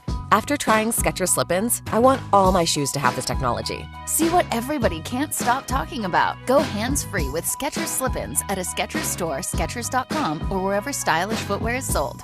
Every 40 seconds, a child is reported missing. Find the Children is a nonprofit organization dedicated to helping find missing kids. You can be a part of their mission by donating your unwanted car. Call 1-800-294-0222. You'll receive the maximum tax deduction and we provide fast, free pickup. Call 1-800-294-0222. Donate your unwanted or unused car. Call 1-800-294-0222. This advertisement was paid for in partnership with Cars R Us and Find the Children. This is the Mid-Morning Spectacular live from LA Live. Travis and Sliwa on 710 ESPN. Of course, every Friday we got our Pechanga pick of the week. Dodgers taking on the Cardinals. They're in St. Louis, 3-game set. Couple things to pay attention to over the weekend, but specific games as well. Ohtani, half a home run. Same game parlay today for this Dodgers-Cardinals game, so keep that one in mind. Dodgers -1.5 on the money line, 9.5 total runs in the game. Critical weekend for the Dodgers. Every game counts moving forward because Arizona and San Diego are only 2 games back. That's of course, crazy. I know. That is crazy. That's crazy. And you think of just about 30 days ago, I think it was about 8.5. Yeah. Somewhere around there, something along those lines. So that's obviously changed a ton. Travis and Slee Show, 710 ESPN. Pechanga Pick of the Week, of course, presented by Pechanga Resort Casino. Play your perfect combination at Pechanga Resort Casino. I'll tell you firsthand, that property is amazing. For all your information, visit pechanga.com. Okay, so we're talking about, I know we always get stats that go with LeBron. And there's kind of 2 categories for LeBron. One category is, and they sync up together, but one category is, oh my gosh, he's most points scored all time, but he's top 5 in assists. What are you talking about? No, Right. that's supposed to be Magic over there and Jordan over there, or Right. Kareem over there and Steve Nash over there, or John Stockton. Right. Like, these are separate. And then there's the other stats that start coming into mind, and I do think they connect, but you start getting that longevity of, like, I saw a stat. Mike Trudell put something out yesterday. Lakers schedule came out yesterday, so we're looking at, this, that, and who they're going to play. There's only been one other player in NBA history that's walked into his 22nd season. That's crazy. LeBron's about to walk into his 22nd season in the NBA. I know that I didn't expect there to be like 50 of them, but I expected there to be more than 2. I'm with you, too. I think the Robert Parrish, 21 years. Yeah. Kobe, Dirk, Duncan. 21 years. Or KG went Vince 21 Carter. seasons.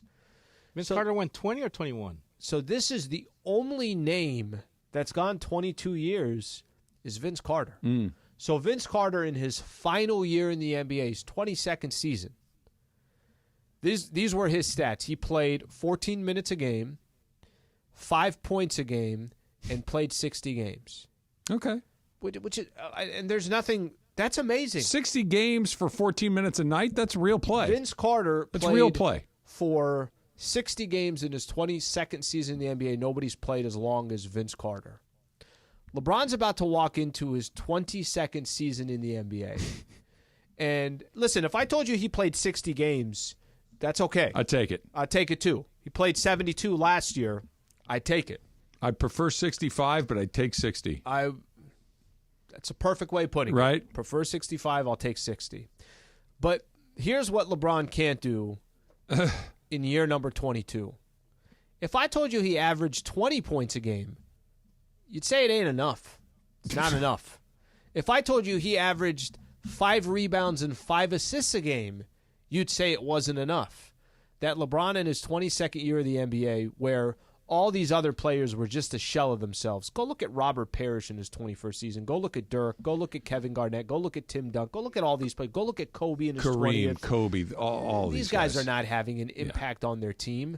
And LeBron needs to be a top 10 player in the league going into his 22nd season. Well, so how many points did Carter average? 5. 5.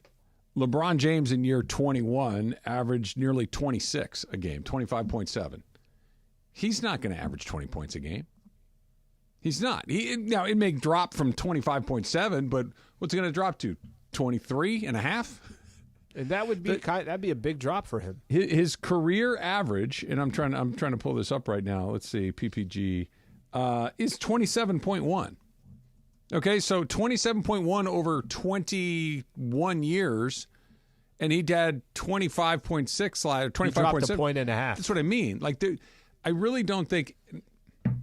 Knocking on wood. Yep. I don't think there's a cliff with LeBron. I think it is a very slow slope back to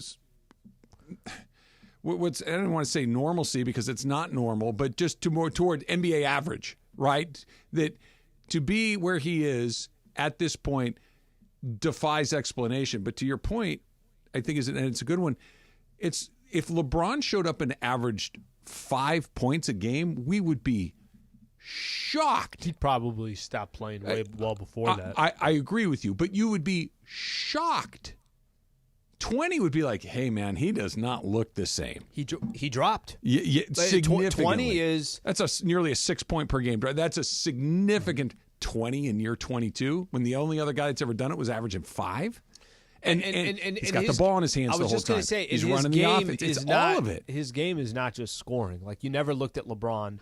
The points coming down, you never looked at LeBron and said, he's the all-time leading scorer in NBA history, and I swear on my life, I still don't think of him as a scorer.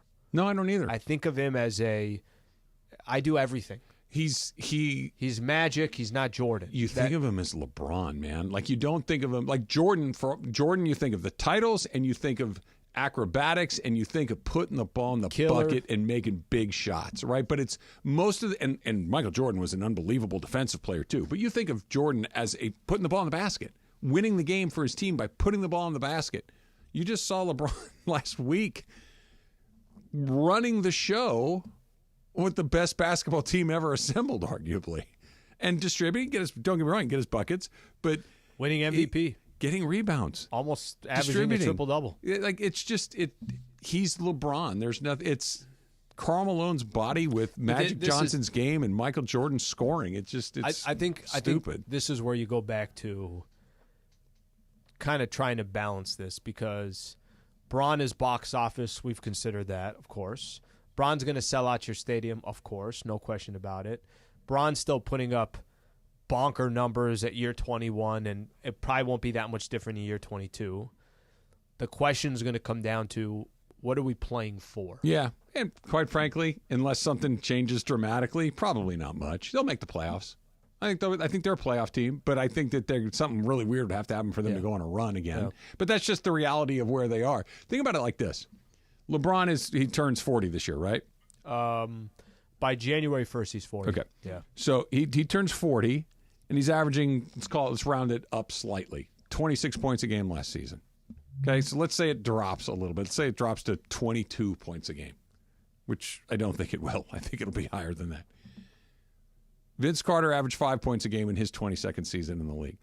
And I'm not doing this to be funny. I'm not doing this to be hyperbolic. I'm saying this because I believe it. Okay. I really do think LeBron James can get you 5 points a night at 50 years old. I really do. Because he's always going to be in shape. He's the smartest basketball player you're going to run into. He sees the game like very few other people ever have. His game is not entirely predicated on athleticism and being the fastest and the strongest. It's part of it.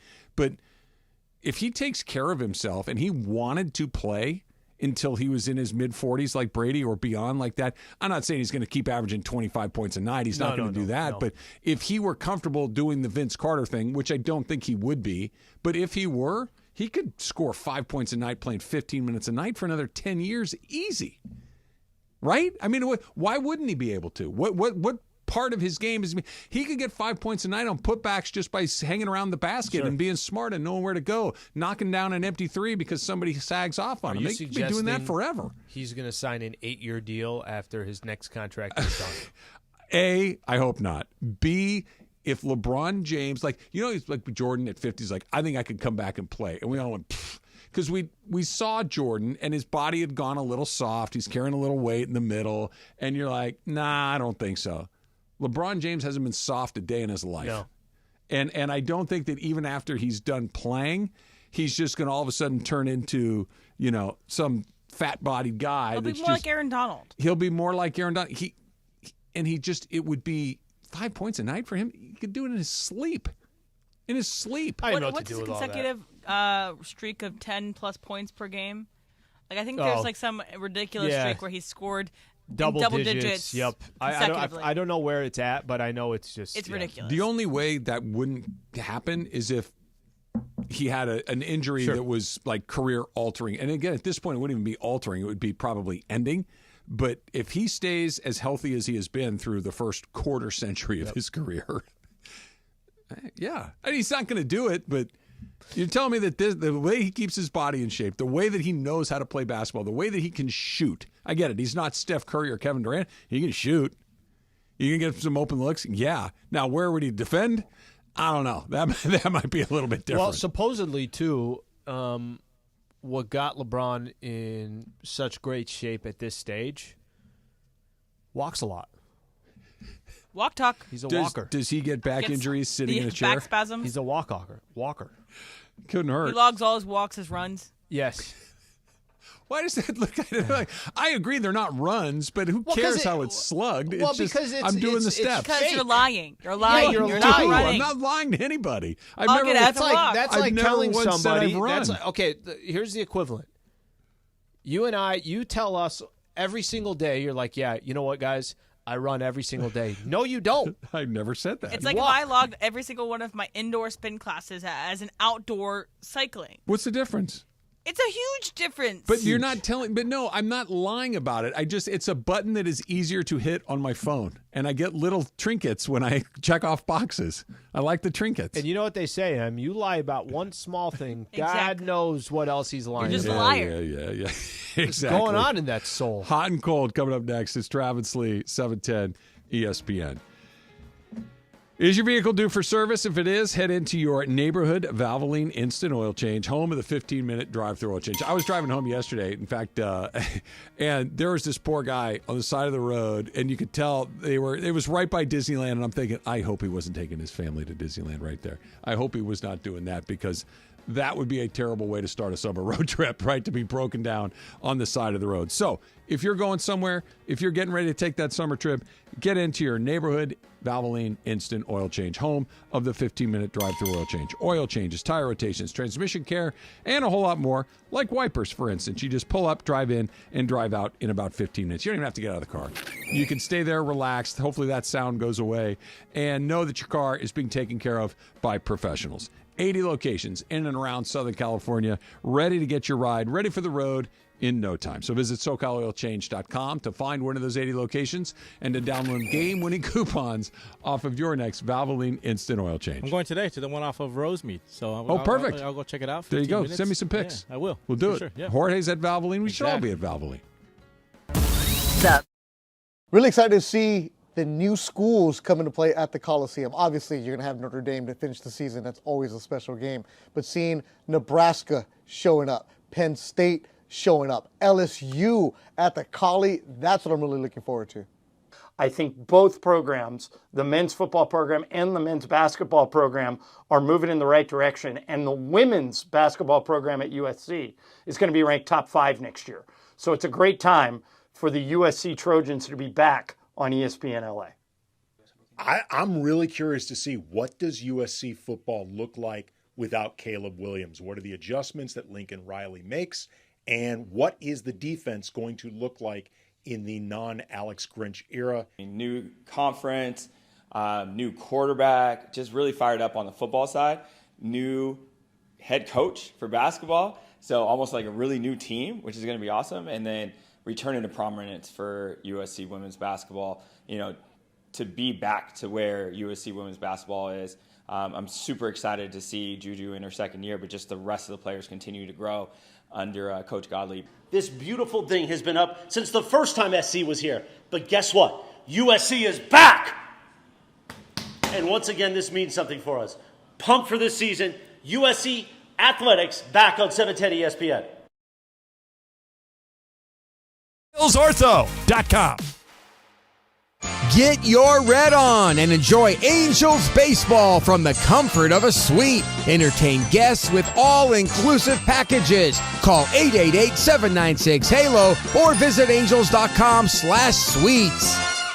Hey, it's Travis. And Slee. By now you have heard about our good friends at the law office of Joseph S. Normand. When my son Bobby was in an accident, we called Joe and he hit it out of the park. That's why I trust Joe. No insurance company is ever on your side. Anything you say to them can and will be used against you. Joe and his team will treat you like family, get you the medical attention you need, and the max compensation you deserve. Call 213-747-2000. That's 213-747-2000 or visit normandlegal.com. The law office of Joseph S. Normand. When you were young, all you wanted in the summer was an ice cream truck to roll by. Now, you just can't wait for the Harbor Freight parking lot sale to roll around. And it's here. Stop in this weekend to save big. Maybe you're looking to fill up that tool chest. Maybe you're looking for a tool chest to fill up. You'll save money either way. Whatever you do, do it for less at Harbor Freight. Valid until August 18th, 2024. While supplies last. Limitations apply. Life insurance. Why are you putting it off? Can't afford it? Too much hassle? Think you don't need it? There's lots of excuses for putting off life insurance. But if you weren't there, who would pay the mortgage and other bills? With Ethos, you could be covered in 10 minutes and boom, family protected. Ethos, fast and easy online term life insurance. Up to $2 million in coverage with no medical exam. Some policies as low as $1 a day. Answer a few health questions and get your free quote at getethos.com. That's getethos.com. And it is Travis and Sliwa. As you know, we've welcomed the new partner here at 710 ESPN, NextGen. NextGen, the official AC, heat, and plumbing company of SoCal sports fans. You're as cold as ice. Call 833-3-NEXTGEN, NEXGEN, or visit nextgenairandplumbing.com. Time for our feature we do 3 days a week at 12:30 p.m. 'Cause you're hot and you're cold. Who's hot? Who's cold? Thanks to NextGen. Boy, time for Who's Hot, Who's Cold. Take it away, Producer M. All right, well, Who's Hot Aloha. is Aloha. Bonjour. Chicken Little, I don't know what, I'm not going to make my chicken. Okay, bro, you're going to injure yourself. That felt pretty good. All right, so Who's Hot is John That's the Madden. remedy. You just cluck like a chicken. What's hot is John Madden because Nicolas Cage is going to play John Madden in a biopic directed by David O. Russell. David O. Russell, who has directed American Hustle, Silver Linings Playbook, The Fighter, but also has directed some major flops recently, but we'll see. It will include Madden's coaching career and broadcast careers, but focus on the development of the iconic Madden NFL video game franchise. Will Ferrell was apparently either Russell's first choice or high on the list. Did not happen. Yeah. So how do we feel about Nicolas Cage as John Madden? So this is weird because Will Ferrell has the physicality of John Madden. Like Will Ferrell's tall. Like Will Ferrell's, I don't know, 6'3" or 4. He's a big guy. He could fill up the space of John Madden. He even kind of a little teeny tiny bit looks like John Madden. And with the makeup and the wigs and you could do a Madden thing. The energy that Will Ferrell, like Will Ferrell's a really good actor, but you think of him in such a comedic roles that would be. But he's also weird. been a broadcaster as a character before. Yes. Nick Cage is a really good actor, but he doesn't he's Nick Cage always. And just the energy, the Nick Cage energy to Madden would feel very bizarre to me, Al. I don't really see it. I have a difficult time. By the way, I don't think when you do things like this and moves, does it have to be a star? Like, isn't I don't it think more so. important? Sometimes to get it sold, you have to. So, but isn't it more important that I could look at that person and I don't need to know who that person is, but I can associate, hey, that works. That to me is more important than I got to go get Nicolas Cage to go play Assuming John you Madden. can get it made. To her point, if it's attached to Nick Cage, it's far more likely to get made than if it was some 60-year-old guy out there that they could put a wig on and make him look a lot like John if it's Madden. Tracy Letts. Tracy Letts, I love him as an actor, but he's not going to get Sony or whoever is producing this to say, hey, I'm going to give you X amount of dollars to do it. Nicolas Cage is he has a... Oh, no, I'm sorry. Go ahead. He has a fan base built in that will go see any Nicolas Cage movie. My sneaky pick was Jeff Bridges. That's not Jeff bad Bridges at would be all. good. Jeff Bridges. That's not bad at all because he's a great actor. Yep. He's the right age. Yep. And he's kind of has a little bit of the feels hair big enough to do it, stuff, right? yeah.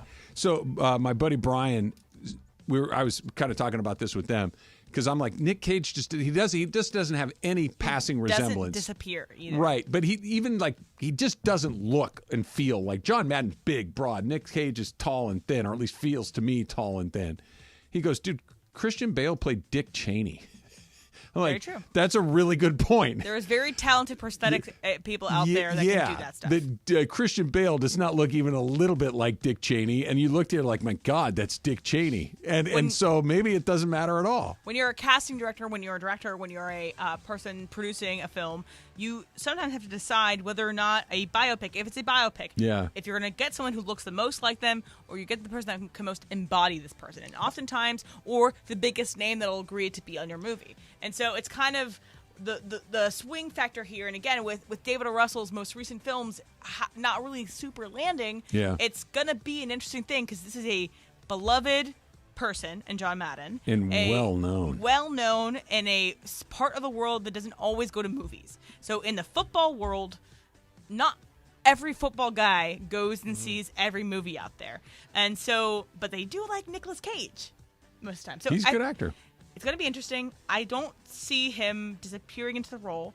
But, Taron Egerton, no one knew who he was before he played Elton John in the Elton John movie. Yeah, but anyway, whatever. I know, Rocket Man. So, and he knocked it out of the park. I thought he was a great Elton John. So you don't always need the biggest name, but I do think for a big thing like this, they have to get the biggest name possible. Just because of his age, I don't think this would work. But I would always compare him to him, John Goodman. This guy played Fred Flintstone. But just because of his age, it wouldn't work now. Yeah, I think John's too old. Yeah, he's older. That's interesting. Yeah. Goodman's got the physicality for it, for sure. What about Tom Hanks as Al Davis, Slee? That was I read that in one of the stories that Tom Hanks. Emily likes it. No, Emily doesn't like Tom Hanks. But what do you? What, have great respect hold on, for I'm talking to Al. Hold on a second. Hold on a second. Castaway. Yeah. Curious? Yeah.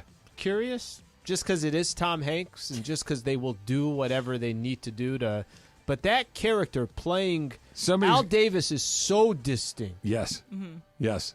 That it's so difficult to see somebody else playing that. So I think curious is probably the right way to put it. Did anyone else here see Elvis? No. Yes, I did. I you know how terrible Tom Hanks was in that movie? He nearly ruined Elvis. You do the thing where you pick somebody's worst moment and equate it with everything they've ever done. You can take the great moments he's done and say, did you see him in, I don't know how many movies Tom Hanks has done, 60 or 70? I'm assuming all 70 weren't as bad as Elvis. I have great respect for everything like pre-2010 Tom Hanks. I think that post-2010 and beyond, he has not made the best decisions in his movies choices. He's a nor has he been the best actor in these movies. But I doesn't mean that he won't be a great Al Davis and he could prove me wrong. Because I think he's going to go out there and say, hey, I'm going to prove that evil lady, wrong. I'm going to make her eat her words. She knows exactly what she's talking about. Exactly right. I don't need to help him at all. He is certainly fine. He has his What's his cold? Fan bands. Cold is Comics. Intuit Dome. I know that Mace will come in here and talk about his experience at the Intuit Dome. I know he went there last night to see the Bruno Mars. Yeah, was yesterday the official opening? Official opening of Intuit Dome with Bruno Mars. And I'm assuming Steve Mason was one of the people that got in early, but apparently there was some big snafus with getting into the Intuit Dome yesterday. So apparently there was kind of a huge log jam about 10 minutes before Bruno was scheduled to premiere, so they to come out. And I think they had to delay it by an hour or so. Again, Steve Mason can talk more about this. Before Mars came on? Before Mars came on, because the app that is used to get into the Intuit Dome was either failing, crashing. Everyone was trying to get on at one time because they didn't know they had to have it at the same time. So it might be just a first time through. Everyone's just blasting this app, and that's the issue. But apparently, they just started playing Norman Powell highlights. Yeah, exactly. Just waiting for the concert to start. Pretty great. That's all they had. That's all they had in there. Intuit Dome wants to set up a quote-unquote game face ID, where once the account is created on this app, you can ticket holders can set up their game face ID that allows them to walk directly into the arena without displaying a ticket or use an identity pass that requires people to scan a smartphone ticket to enter. They have to upload a payment information, and so basically you could walk in without showing your ticket if your face matches someone who's supposed to be there, and then you can also go and get food cashless, touchless. You just go walk get up there your and stuff pick it up? Yeah, which again, if you're That's wild. Intuit Dome is being sold on the latest and greatest tech. Yeah. And if your tech fails on your opening night, it's a little cold. Also, I heard every seat has a charging port. They light up. So think about this. It's a cashless venue, right? So they don't want your phone to die at any time just so you can always pay. No, that's it. That's crazy. Well, just using your face is kind of like your passport to go do whatever it is you want to do there. I know that's where we're headed, and there's no going back at this point. But that's how crazy I am about That's that. a little weird. Look, that's the first bad press that I've heard about Intuit Dome. Like literally, everybody I know that has been through it. I saw something on the local news. I saw something during the Olympics. Toilets. I'm doing a doc just on the toilets. Toilets.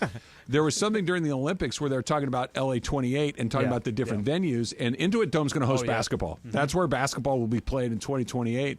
And they did a tour of it. It was amazing. Like everything has been a rave up until this. And I can't imagine a project of that scope until you have to go live with, I don't know what the capacity is, 20,000 people or so. 18,000, I believe. 18,000 people coming through your door. And that was even less last night because it was a concert, less capacity. Okay, but until you really, no more dress rehearsals. We're going, you're going to say, okay, this doesn't work, that doesn't work, this doesn't work. You got to smooth it out. By the time basketball rolls around, they'll probably have it mostly ironed out. Yeah, listen, any new venue, I'm sure the place is incredible. I'm sure it is now like any new stadium or arena that gets built. It's now the new class of what somebody else is going to try to mimic to an extent, just like SoFi is from a football perspective. The thing you said about the face, that's interesting. And that, by the way, you're right. That's not going anywhere. That's only going to become more and more the norm. There will be, I know there's some like grocery stores, right? I think it's Amazons or whatever, where you're doing all the stuff. Just walk the cart out the door. Just walk the cart out the door. Yeah. Have you ever done that? I did it one time, but I didn't care for the actual items at the grocery store, so I have not gone by. I've done it too, but I've never paid for anything. They didn't have the technology. You just walked out with it anyway. Discount. You guys should have it. Yeah. I thought you had it. You got one of those Costco carts that you could put like basically a small Home truck Depot, in. a flatbed, one of those flatbeds. But yeah, yesterday that's was basically what he uses as his excuse until somebody gets him. Yesterday was basically the soft opening, quote unquote, of Intuit Dome, even though people were paying to go see. I was going to say you're paying real money. I'd like to be the hard opening. Yes. Right? They'll figure it out. They'll figure it out. They also have technology where you can play video games with everybody on that. They call it the Halo screen. Yeah. Oh, yeah. They got like a same thing SoFi. Right? But you can play video games with 18,000 other people, and it's insane. And lots of toilets. The Dump, little super crosstalk coming up next. But let me remind you again that Who's Hot, Who's Cold is brought to you by NextGen, the official AC heat and plumbing company of SoCal sports fans. Call 833-3-NEXTGEN. Call 833-3-NEXGEN or visit nextgenairandplumbing.com.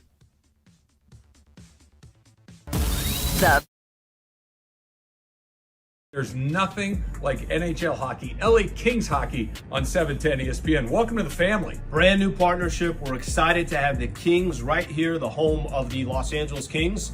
And Trav, now I just need an invitation to go catch a game. You have been giving you one forever. Now you have to across the street. Now it's across the street. Go Kings, go. Go Kings, go. The Kings are back on 710 ESPN. Believe it or not, I did pregame for the Kings 25 years ago. Damn, I'm old. Luke Robitaille, the rest of the Kings organization couldn't be more excited. Go Kings, go. Go Kings, go. Nothing like live hockey. Nothing like seeing it in person. Nothing like watching it on TV. Nothing like listening to it on the radio. And we've got them on ESPN LA. Go Kings, go. We're so excited. The LA Kings have found a new home right here on 710 ESPN. Can't wait to see you on the ice. I want to congratulate the LA Kings. You are now on the greatest sports radio station in America, 710. And guess what? Now I get to be one of the ice girls at a Kings game. Go Kings, go. Go Kings, go. Go Kings, go.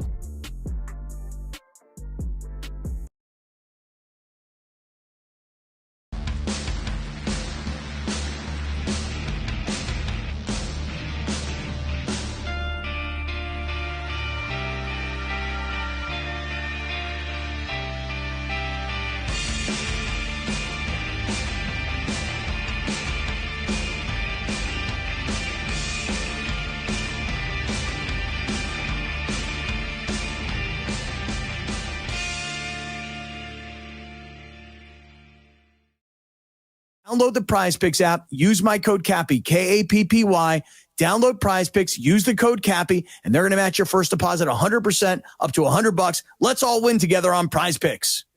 Hey kids, Uncle Artie here from Perennial Law, here to tell you about a newer sponsorship deal with Matt Barnes, who has deep LA roots, former Bruin and pro basketball player for both LA teams. If you're looking for the best possible results after an accident, call my guy, Uncle Artie, at Perennial Law. And there's never any upfront fees. They collect when you collect. And for the record, their win-loss record puts them in the top of the standings. That's 844-DIAL-UNC. That's 844-DIAL-UNC.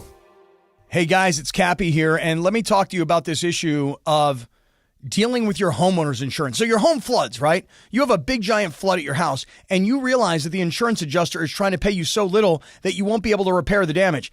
That is when you call Avner Gatt. Avner Gatt is a public insurance adjuster who is on your side. Look, you can try and negotiate with the insurance company yourself. I've tried. You're going to find out very quickly it is not that simple. Avner Gatt and his team negotiate on your behalf to make sure you're getting the best possible outcome, not the insurance company. He and his team have been dealing with insurance companies for so many years. It's all they do.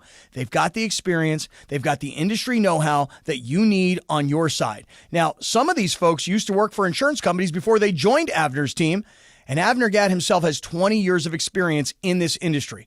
Avner Gatt has one of the largest teams of professional, licensed public adjusters in California, and yes, the size is important.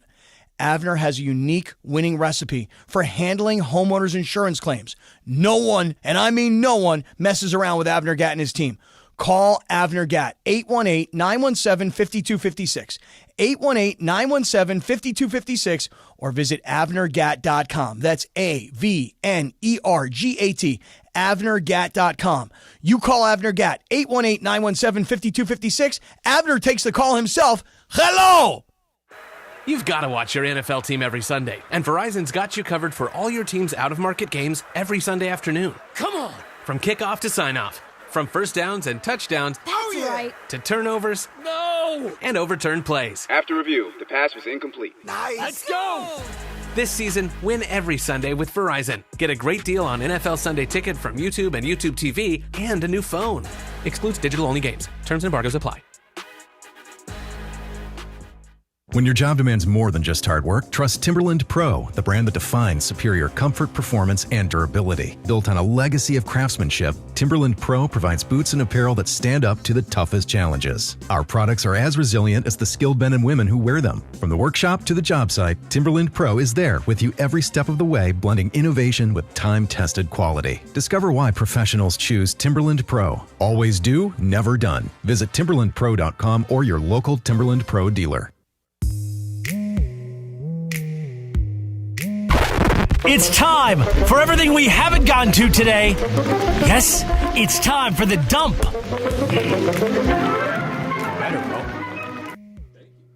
Thank you. Look like you're about to get into your 22nd season in the NBA. Go on some walks. I'm going to about to start my second season of Dana Hills football in, what is it, 5 hours, give or take?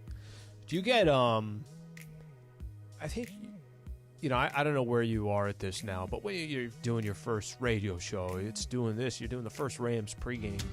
Where are you right now with your nervousness for Dana Hills? No, it's not until I walk into the stadium, Slee. Then once you kind of walk on to the, you enter the press box and look down at the field and see the mighty blue DH logo, that it really kind of hits home that we're about to go. You see the stand there that has licorice. That's right. They have that. I think it's 10 licorice. pieces for $1. Really? No, I remember. Yeah, you got that container there, the red vines. Take 10, they give you a little napkin. Yeah. Remember the taco guy that came through you told me about? Tacos de Estilo. Yeah. Estilo, something. It was Estilo. Guadalajara, something like that. Yeah. We used to always get the nachos in high school. I think they have those too. Yeah, I always get them. I think they've got that too. Yeah, it's it's a big moment. It's a big moment. We're gonna get it done. What you can do. So a friend of mine goes, "You're really not gonna do that again, are you?" Of course I'm gonna do it. It's like, you don't even have a kid at the school anymore. What's your point? Now it's less pressure. Now you can just focus on the job. I can't wait. This is good news, Dodger fans. Yoshinobu Yamamoto just completed his simulated game. Apparently, according to some tweets, everybody seemed pleased with the results. Dave Roberts is expected to speak on that a little bit later on today. So we can talk about Ohtani getting a big hit in the ninth inning. We can talk about Mookie showing up, Freddie showing up, blah, blah, blah. The bullpen, Michael Kopech pitching the ninth inning, all of these different things. They need that guy about as much as you need anything else. Glasnow, knock on wood, he stays healthy. He's going to be just fine. He's the one. Because if Flaherty's game 2, it's like, okay, we got a shot, but you don't love it. You like it. But if Yamamoto's there, 1, 2, 3. And then Flaherty's in your 3, Kershaw's floating around. A couple of the other young guns. The question is not just can you get him healthy, but can you get him healthy and start stretching him out enough to where the time that October rolls around, you can reasonably expect a 6-inning outing. Is there a world? I don't think there is. I think the injury was the injury. Was there any world where let's take our time? Yes.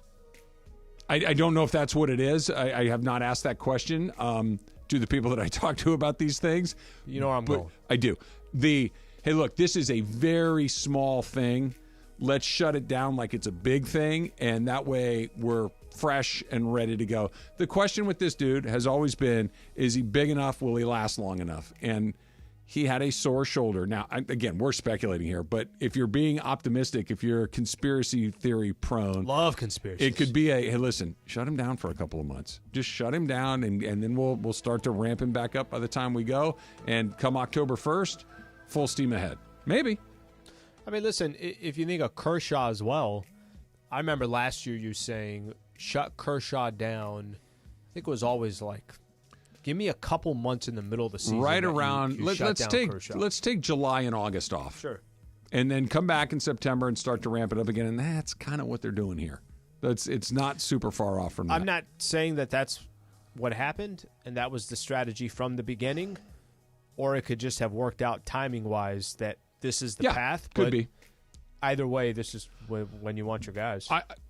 Dave Roberts was asked the question about, are you going to pitch Michael Kopech in the 9th inning? And he said, look, we got a lot of time left. We're going to figure some stuff out. So clearly they're thinking about that as a possibility. There's no other person that is grabbing that spot. Dude, he's been amazing. He's thrown 7 plus. 7 1/3 innings. Yeah. He's given up 1 hit, and he's walked 1 guy. Right, and he's striking out a million guys, but he's always struck out a lot of guys. But what he typically does is also walk a lot of guys. He's not doing that. Daniel Hudson blew it yesterday, if that's how you want to characterize it. I do. Vezia is not going to be your 9th inning guy. Trinan's currently not healthy. Phillips has not pitched very well. Why are we not looking at Kopech at the 9th? And I don't disagree with the idea of, hey, listen, if you've got 2, 3, 4 coming up in the 8th inning, pitch your best guy right there. That the game is on. Those are the 3 best hitters that they have. Don't let 2, 3, 4 get a look at your second best guy. Your best against their best, do that, and then figure it out from there. But if we're going to go into a more traditional, they used him in the 6th inning yesterday. There's a lot of game left. You have no idea what that game's going to look like. And even if you're strategically putting him in the 6th, because that's the heart of the order coming up for the coming Brewers. Coming up again. Coming back, right? That part to me was kind of the funnier thing. It wasn't, hey, he's coming in the 8th because you got 2, 3, and 4 coming up to bat, and then we'll take our chances in the 9th inning. Just let's get through the heart of the order. That heart of the order was coming 2 more times either way. It was on this day in 1999, August 16th, 1999, that Who Wants to Be a Millionaire premiered on television. That was an utter phenomenon for the better part of a year. You're right. Where Regis with his monochromatic shirt and tie, phoning a friend, is that your final answer, became like a buzz phrase in the zeitgeist. Like, is that your final answer? And phoning a friend is now still part of things I say. Absolutely. And so is that your final answer? That came out of nowhere. I think it's still on. It pops up occasionally, but I think they do like a celebrity version of it. Yeah, now, and then for charity. Somebody finally got the $1 million, and then it's like, yeah, okay.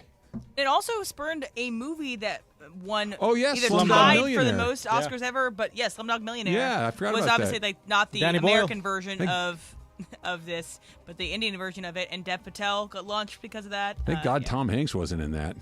Again, yes, thank God. It's an Indian production starring Dev Patel, one of the greatest actors of his generation. Who?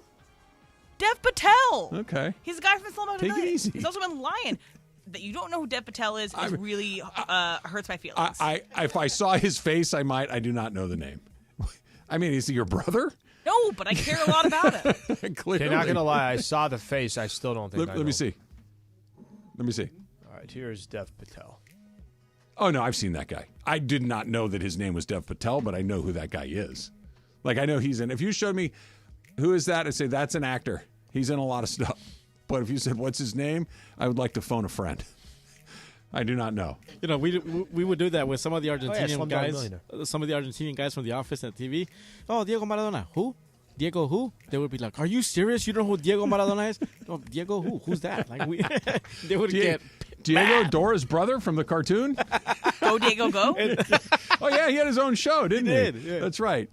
So Diego Calvo. I got a lot of questions for Mace. I need to hear about Intuit Dome. I need to know about Bruno. I'm not necessarily going to answer everything. This is one where I'm going to be the guy who says I want to save some of this stuff. I want to save some of this. Can you give me a little? Okay. The app totally crashed. Was it a the app was a total disaster. A little bit more. Were you in yet or not? Meaning? So there were a lot of people that couldn't get in, and that was the delay to the concert. Were you already in? I don't think, by the way, this is a big misconception. The concert wasn't really delayed. Okay. He went on at 9:30. So you're I saying said I have yesterday, fake news? I thought he was going to go on at 9:30 because we looked up his sets for Mexico City. And he went on, he had 8 o'clock shows in Mexico City, 3 of them. All 3 times he came out at 9:30. He came out at 9:30 last night. So I don't think he was delayed by it. There were a lot of people waiting in this kind of courtyard kind of space beforehand, before they actually opened the dome itself. Okay. But the crash was okay because basically anything you wanted, you could get. Okay. Anything you wanted to do, you could do. Okay. Interesting. That's not so bad. What the hell is this? No, it was not bad. You know what we should do, Jorge? Little Supercross talk. ESPN AM 710 Los Angeles. KRDC AM 1110 Pasadena, Los Angeles. K256CX 99.1 FM Pasadena, Los Angeles. It's the greatest segment in LA sports radio history. Oh my God. When the shows come together for magic on the radio. It will only grow stronger. Super Crosstalk. Oh my God. Are we ready for Mason and Ireland to join Travis and Slee? Super Crosstalk begins. Super Crosstalk presented by In-N-Out Burger. In-N-Out. That's what a hamburger is all about. It's time for Super Crosstalk. Marcus Grant in the house today as well. Marcus, good to see you again. Good to see you as well. Did you go to Bruno Mars last night? I did not go to Bruno You did Mars. not. Let me just say, Bruno Mars, that's a performer right there. Yeah, he puts on a show. He is a spectacular performer. I became a fan like when he did the Super Bowl, a few years ago. I was at that Super Bowl. I was, going into it, I was kind of like, I mean, he's got a few songs, and then I watched that halftime show, and I was sold. Yeah. At that moment. Special guest. See, I'm giving it all away anyway. Yeah. Special guest star last night, Lady Gaga. Oh, yeah. I saw that on the interwebs. That's a nice little surprise. Yeah, pop she in. released a song with Bruno Mars that Okay. came out yesterday. Ooh. So she came out for the encore and did that, and then he finished with Uptown Funk. It was a good, That's really awesome. good show. This is what he finished with. What does the face thing feel like? Like That's a loaded random question, right? Face ID recognition thing? Yeah, that your face is your passport at Right. Intuit Dome. You just go, I want somebody that's going to go take it. They're going to charge it to you based on your face. Someday we'll know. Oh, is that like Not the thing? ready. It was not last Not night. ready. Oh, it was not It was ready? not last night. So, because I feel like they've done that at other arenas. Because doesn't crypto have a thing where you kind of walk in and then you just get what you want and you But leave? not this. This is not a... Okay. No, I think we've taken things at crypto. I don't know if that was with a face. So you just with the blessing of the building. Okay, so here's what happened. So the app crashed. It didn't work. It was not functional. I managed to get a picture in and my credit card in, and then you get there and you scan it and it says fail. So when it said fail, they said, okay, we trust you, basically. Yeah. Go in, find your seats, use your Ticketmaster in your email, and go to your seats. And everybody was incredibly easy and mellow about it because they knew it had all flopped. Wow. Then the facial recognition part of it did not work in the slightest, okay? Did not work at all. But Good. they pretended like it did. Oh. So how do you know it didn't? Because I checked the credit card. Oh. Yeah. So I go into this club room, and I scanned my thing, and it said fail, the way everything said all night long, everything I scanned. And I said, so are we on facial recognition now? And the guy said, yeah. So I ate anything and everything I wanted. I had some pizza. I had a hot, no charge. All This is comp. like opening day at Disneyland. Oh, it was vibes, it was a fantastic deal. The food and drink was free because the facial recognition stuff wasn't working. New favorite stadium. Oh, I was going to say, good. Everything's free. That's amazing. That's amazing. What's the building like? I haven't had a chance to be inside it yet. The building, there's this really cool courtyard when you're first going into the building with the big Intuit Dome and gigantic video screens and all that stuff. And then you go in, and it has sort of an indoor-outdoor vibe to it. So you go from this patio, and then it's kind of open when you go into the lobby of the Intuit Dome. So I've gone to a lot of concerts at SoFi and the Forum and other places. This was the easiest access to the floor that I've ever had. So it was like 2 ramps and you were on the floor. Like somebody did some thinking about this. There was some planning. Have you been inside of it, Marcus? I have not. Yeah. I've driven past it a ton. Yeah. Not been inside. Everywhere you turn, there's a bathroom. Toilets. So this was not okay. Are you joking or are you serious? 1,000,000%. There are so many toilets. So look, think about it. Well, I advertised. I apologize to Bomber. But okay, what is one of the headaches of going to an event? Waiting in line you at the gotta wait toilet. in line at the bathroom. Yeah. And if you can just eliminate that as a complaint, people are automatically in a better mood. Well, we joke about it, but honestly, it's a big deal. It's a good thing. Think about the other. What else is annoying at a stadium that is not well equipped to do what? Handle your phone, whether it's to charge it or whether it's the Wi-Fi signal. Yep. Like anybody that's been to the Rose Bowl, like the second you go down into the Arroyo, it's like you're back in 1970. You're off the grid. It's over. There's nothing you can do. You go into SoFi and everything works perfectly. Yeah. So if you put together, you don't have to wait in line to use the bathroom. You get everything free. Every drink and hot dog that you want is complimentary, or at least it was last night. And your phone works the whole night. Yeah. It's a pretty good day. That was a really good deal. It was a really good deal. All right, we got what we needed from you. Okay, is that there? I got one more. One more. Go ahead. Can you see where that wall thing is going to be? Yes, it's going to be right. I actually put some video on YouTube. It's going to be right where the stage is. So apparently the wall is like this retractable thing. Okay. So they can push the wall against the wall, that wall in the end zone, and they can put the stage right there. That's either going to be the coolest thing, and everyone's going to go, why didn't we think of that? Or it's going to be laughably ridiculous. The student section, is that I'm calling it? Yes. Yeah. I am waiting, because I just assume Laker fans are going to just show up in disguise and then get in there and then rip off their jackets or hoodies and just be wearing Magic purple jersey. and gold. Right. This is what it's going to be. Not a bad idea. Not a bad idea. Yeah. Why not? Why not? But I thought, generally speaking, opening night, all that stuff, beautiful building. Good. Really cool I'm excited stuff. to see it. Yeah, I thought it was really good. And I've got 3 words that are really important that I'll talk about at 1:15. Okay. Well, give me time to get down to my car. Yes, it's a good one, though. It's like the single best thing. It's not toilets. The single best thing at Intuit Dome. Free hot dog. 3 words. Free hot dog is good. That's pretty good. Taylor that's Swift good. banner. Taylor Swift. No Taylor Swift. By the way, no banners. Needless to say. Okay. They're bannerless. Bannerless. I Banner-free. love SoFi. I love it. Yeah. I like calling games from there. I love everything about it. But because it's new, it has kind of the new house feel. It doesn't feel lived in quite yet. Is Intuit super sterile? It feels so new. Yeah. And it has like a new car smell. It's like a new building It's smell, got a new right? building smell. Yeah. It really does. It's like, you're going where essentially nobody's gone before, and it's super clean and really, Give none that a of the little paint time. is none of the, it's just beautiful. Beautiful building. How do we feel about Nick Cage playing John Madden? I'm in just for the potential insanity of the whole thing. Yeah. Right? Yeah, okay. Like I need it to be Nick Cage completely off the rails. Like that's him most of the time. It is. Like I need, I don't know if you've seen Vampire's Kiss level Nick Cage, right? Like that's what I want with him. It's Con Air. Him in the Sansa belt slacks on the sidelines, like screaming at John Matuzak sort of thing. Like, that's what I want. Does it Okay, here's make what sense? No, not at all. Here's what I think. It's David O. Russell, who's done Silver Linings Playbook, The Fighter, American Hustle. Like, this is a legit big-time filmmaker.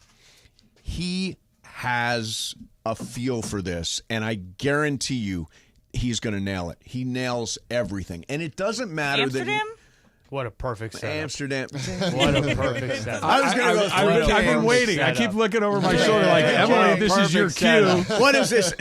So she's got a gripe with Amsterdam. That's the one movie that flopped. Apparently, and I'm just channeling Emily here, that David O. Russell has been on the opposite of a heater of late. That he's been on a cooler. That he has not been doing a good Amsterdam job. his last movie? I believe that was his most recent. I thought that was Damien Chazelle, but I could be wrong. No. Amsterdam was David Russell. Okay. I still think David Babylon was Damien Babylon. Chazelle. Okay. Best. Oh, see, Babylon was fantastic. I love Babylon. But here's the thing about David O. Russell now, and maybe we'll get wind of this, but David O. Russell, when he was making Three Kings with George Clooney and Ice Cube and Mark Wahlberg.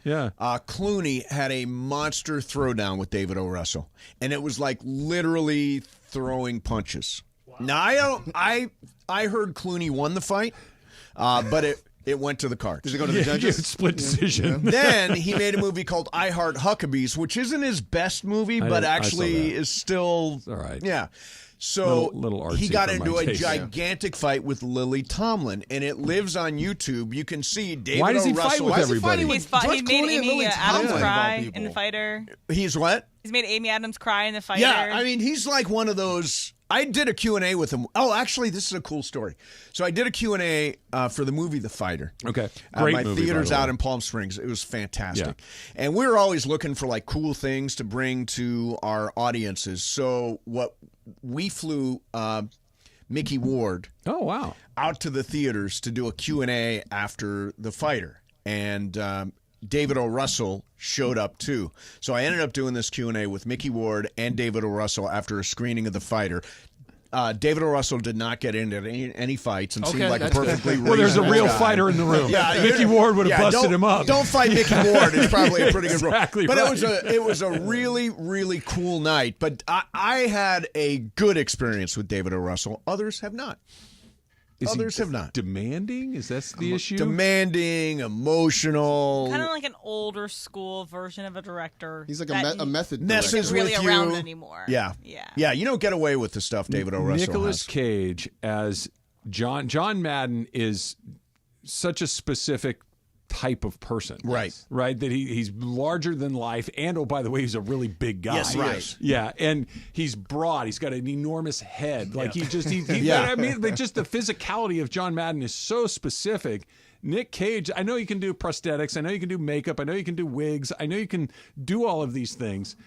Can you make Nick Cage disappear into John Madden? They made Ed O'Neill disappear into Donald Sterling. I think Nick Cage could. I mean, I think we know him now for him just being larger than life and a little bit bananas on camera. But I mean, there was a point when he was a legitimate, like bringing the craft to the screen. He does have an Oscar to his name. No, he can act. And by the way, his last couple of movies, Dream Scenario and The Unbearable Weight of Massive Long Talent Legs. and Long Legs have all been really, really good. I didn't see Pig. Long Legs. I hear it too scary. Very scary. Pig is great. Pig is great. I will say, I mean, for us having talked about it for a good 10 minutes earlier, talking about it now, it's kind of bringing the, whether positively or not, already kind of having Not that David O. conversation. Russell's first choice. It was Will Ferrell. Will Ferrell was the first choice. Will Ferrell physically has a passing he's a little resemblance. closer. Yeah, he is. I What went about Jeff Bridges. That's not bad. That's pretty good. I mean, so is the movie going to be young Madden? Well, or is it going to I would be think it's Nicolas middle-aged Cage. because it's Okay. supposed to also bring in the making of the video game. Okay. Yeah.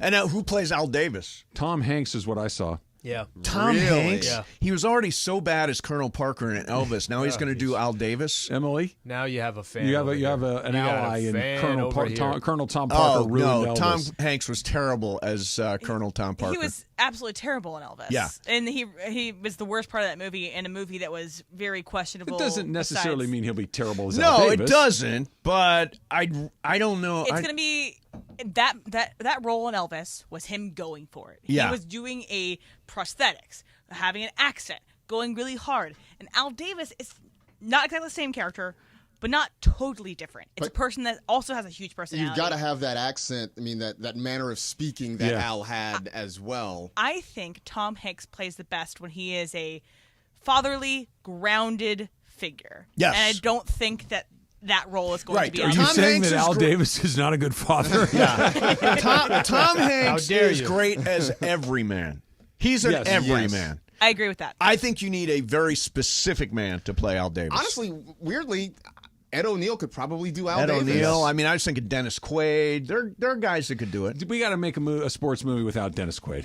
He's so good at all the sports. You're right. He's been in every single sports movie. Yes. It's Costner and Quaid are in every sports movie. Well, Costner could be Al Davis. Costner would be interesting as Al Davis. Ooh, he could pull that off. Yeah. He needs the money after He his does need the money last couple of after Horizon. The glory of the Raiders is in Yellowstone. Okay, wait, stay with me on that. Kevin Bacon as Al Davis. Kevin Bacon's good.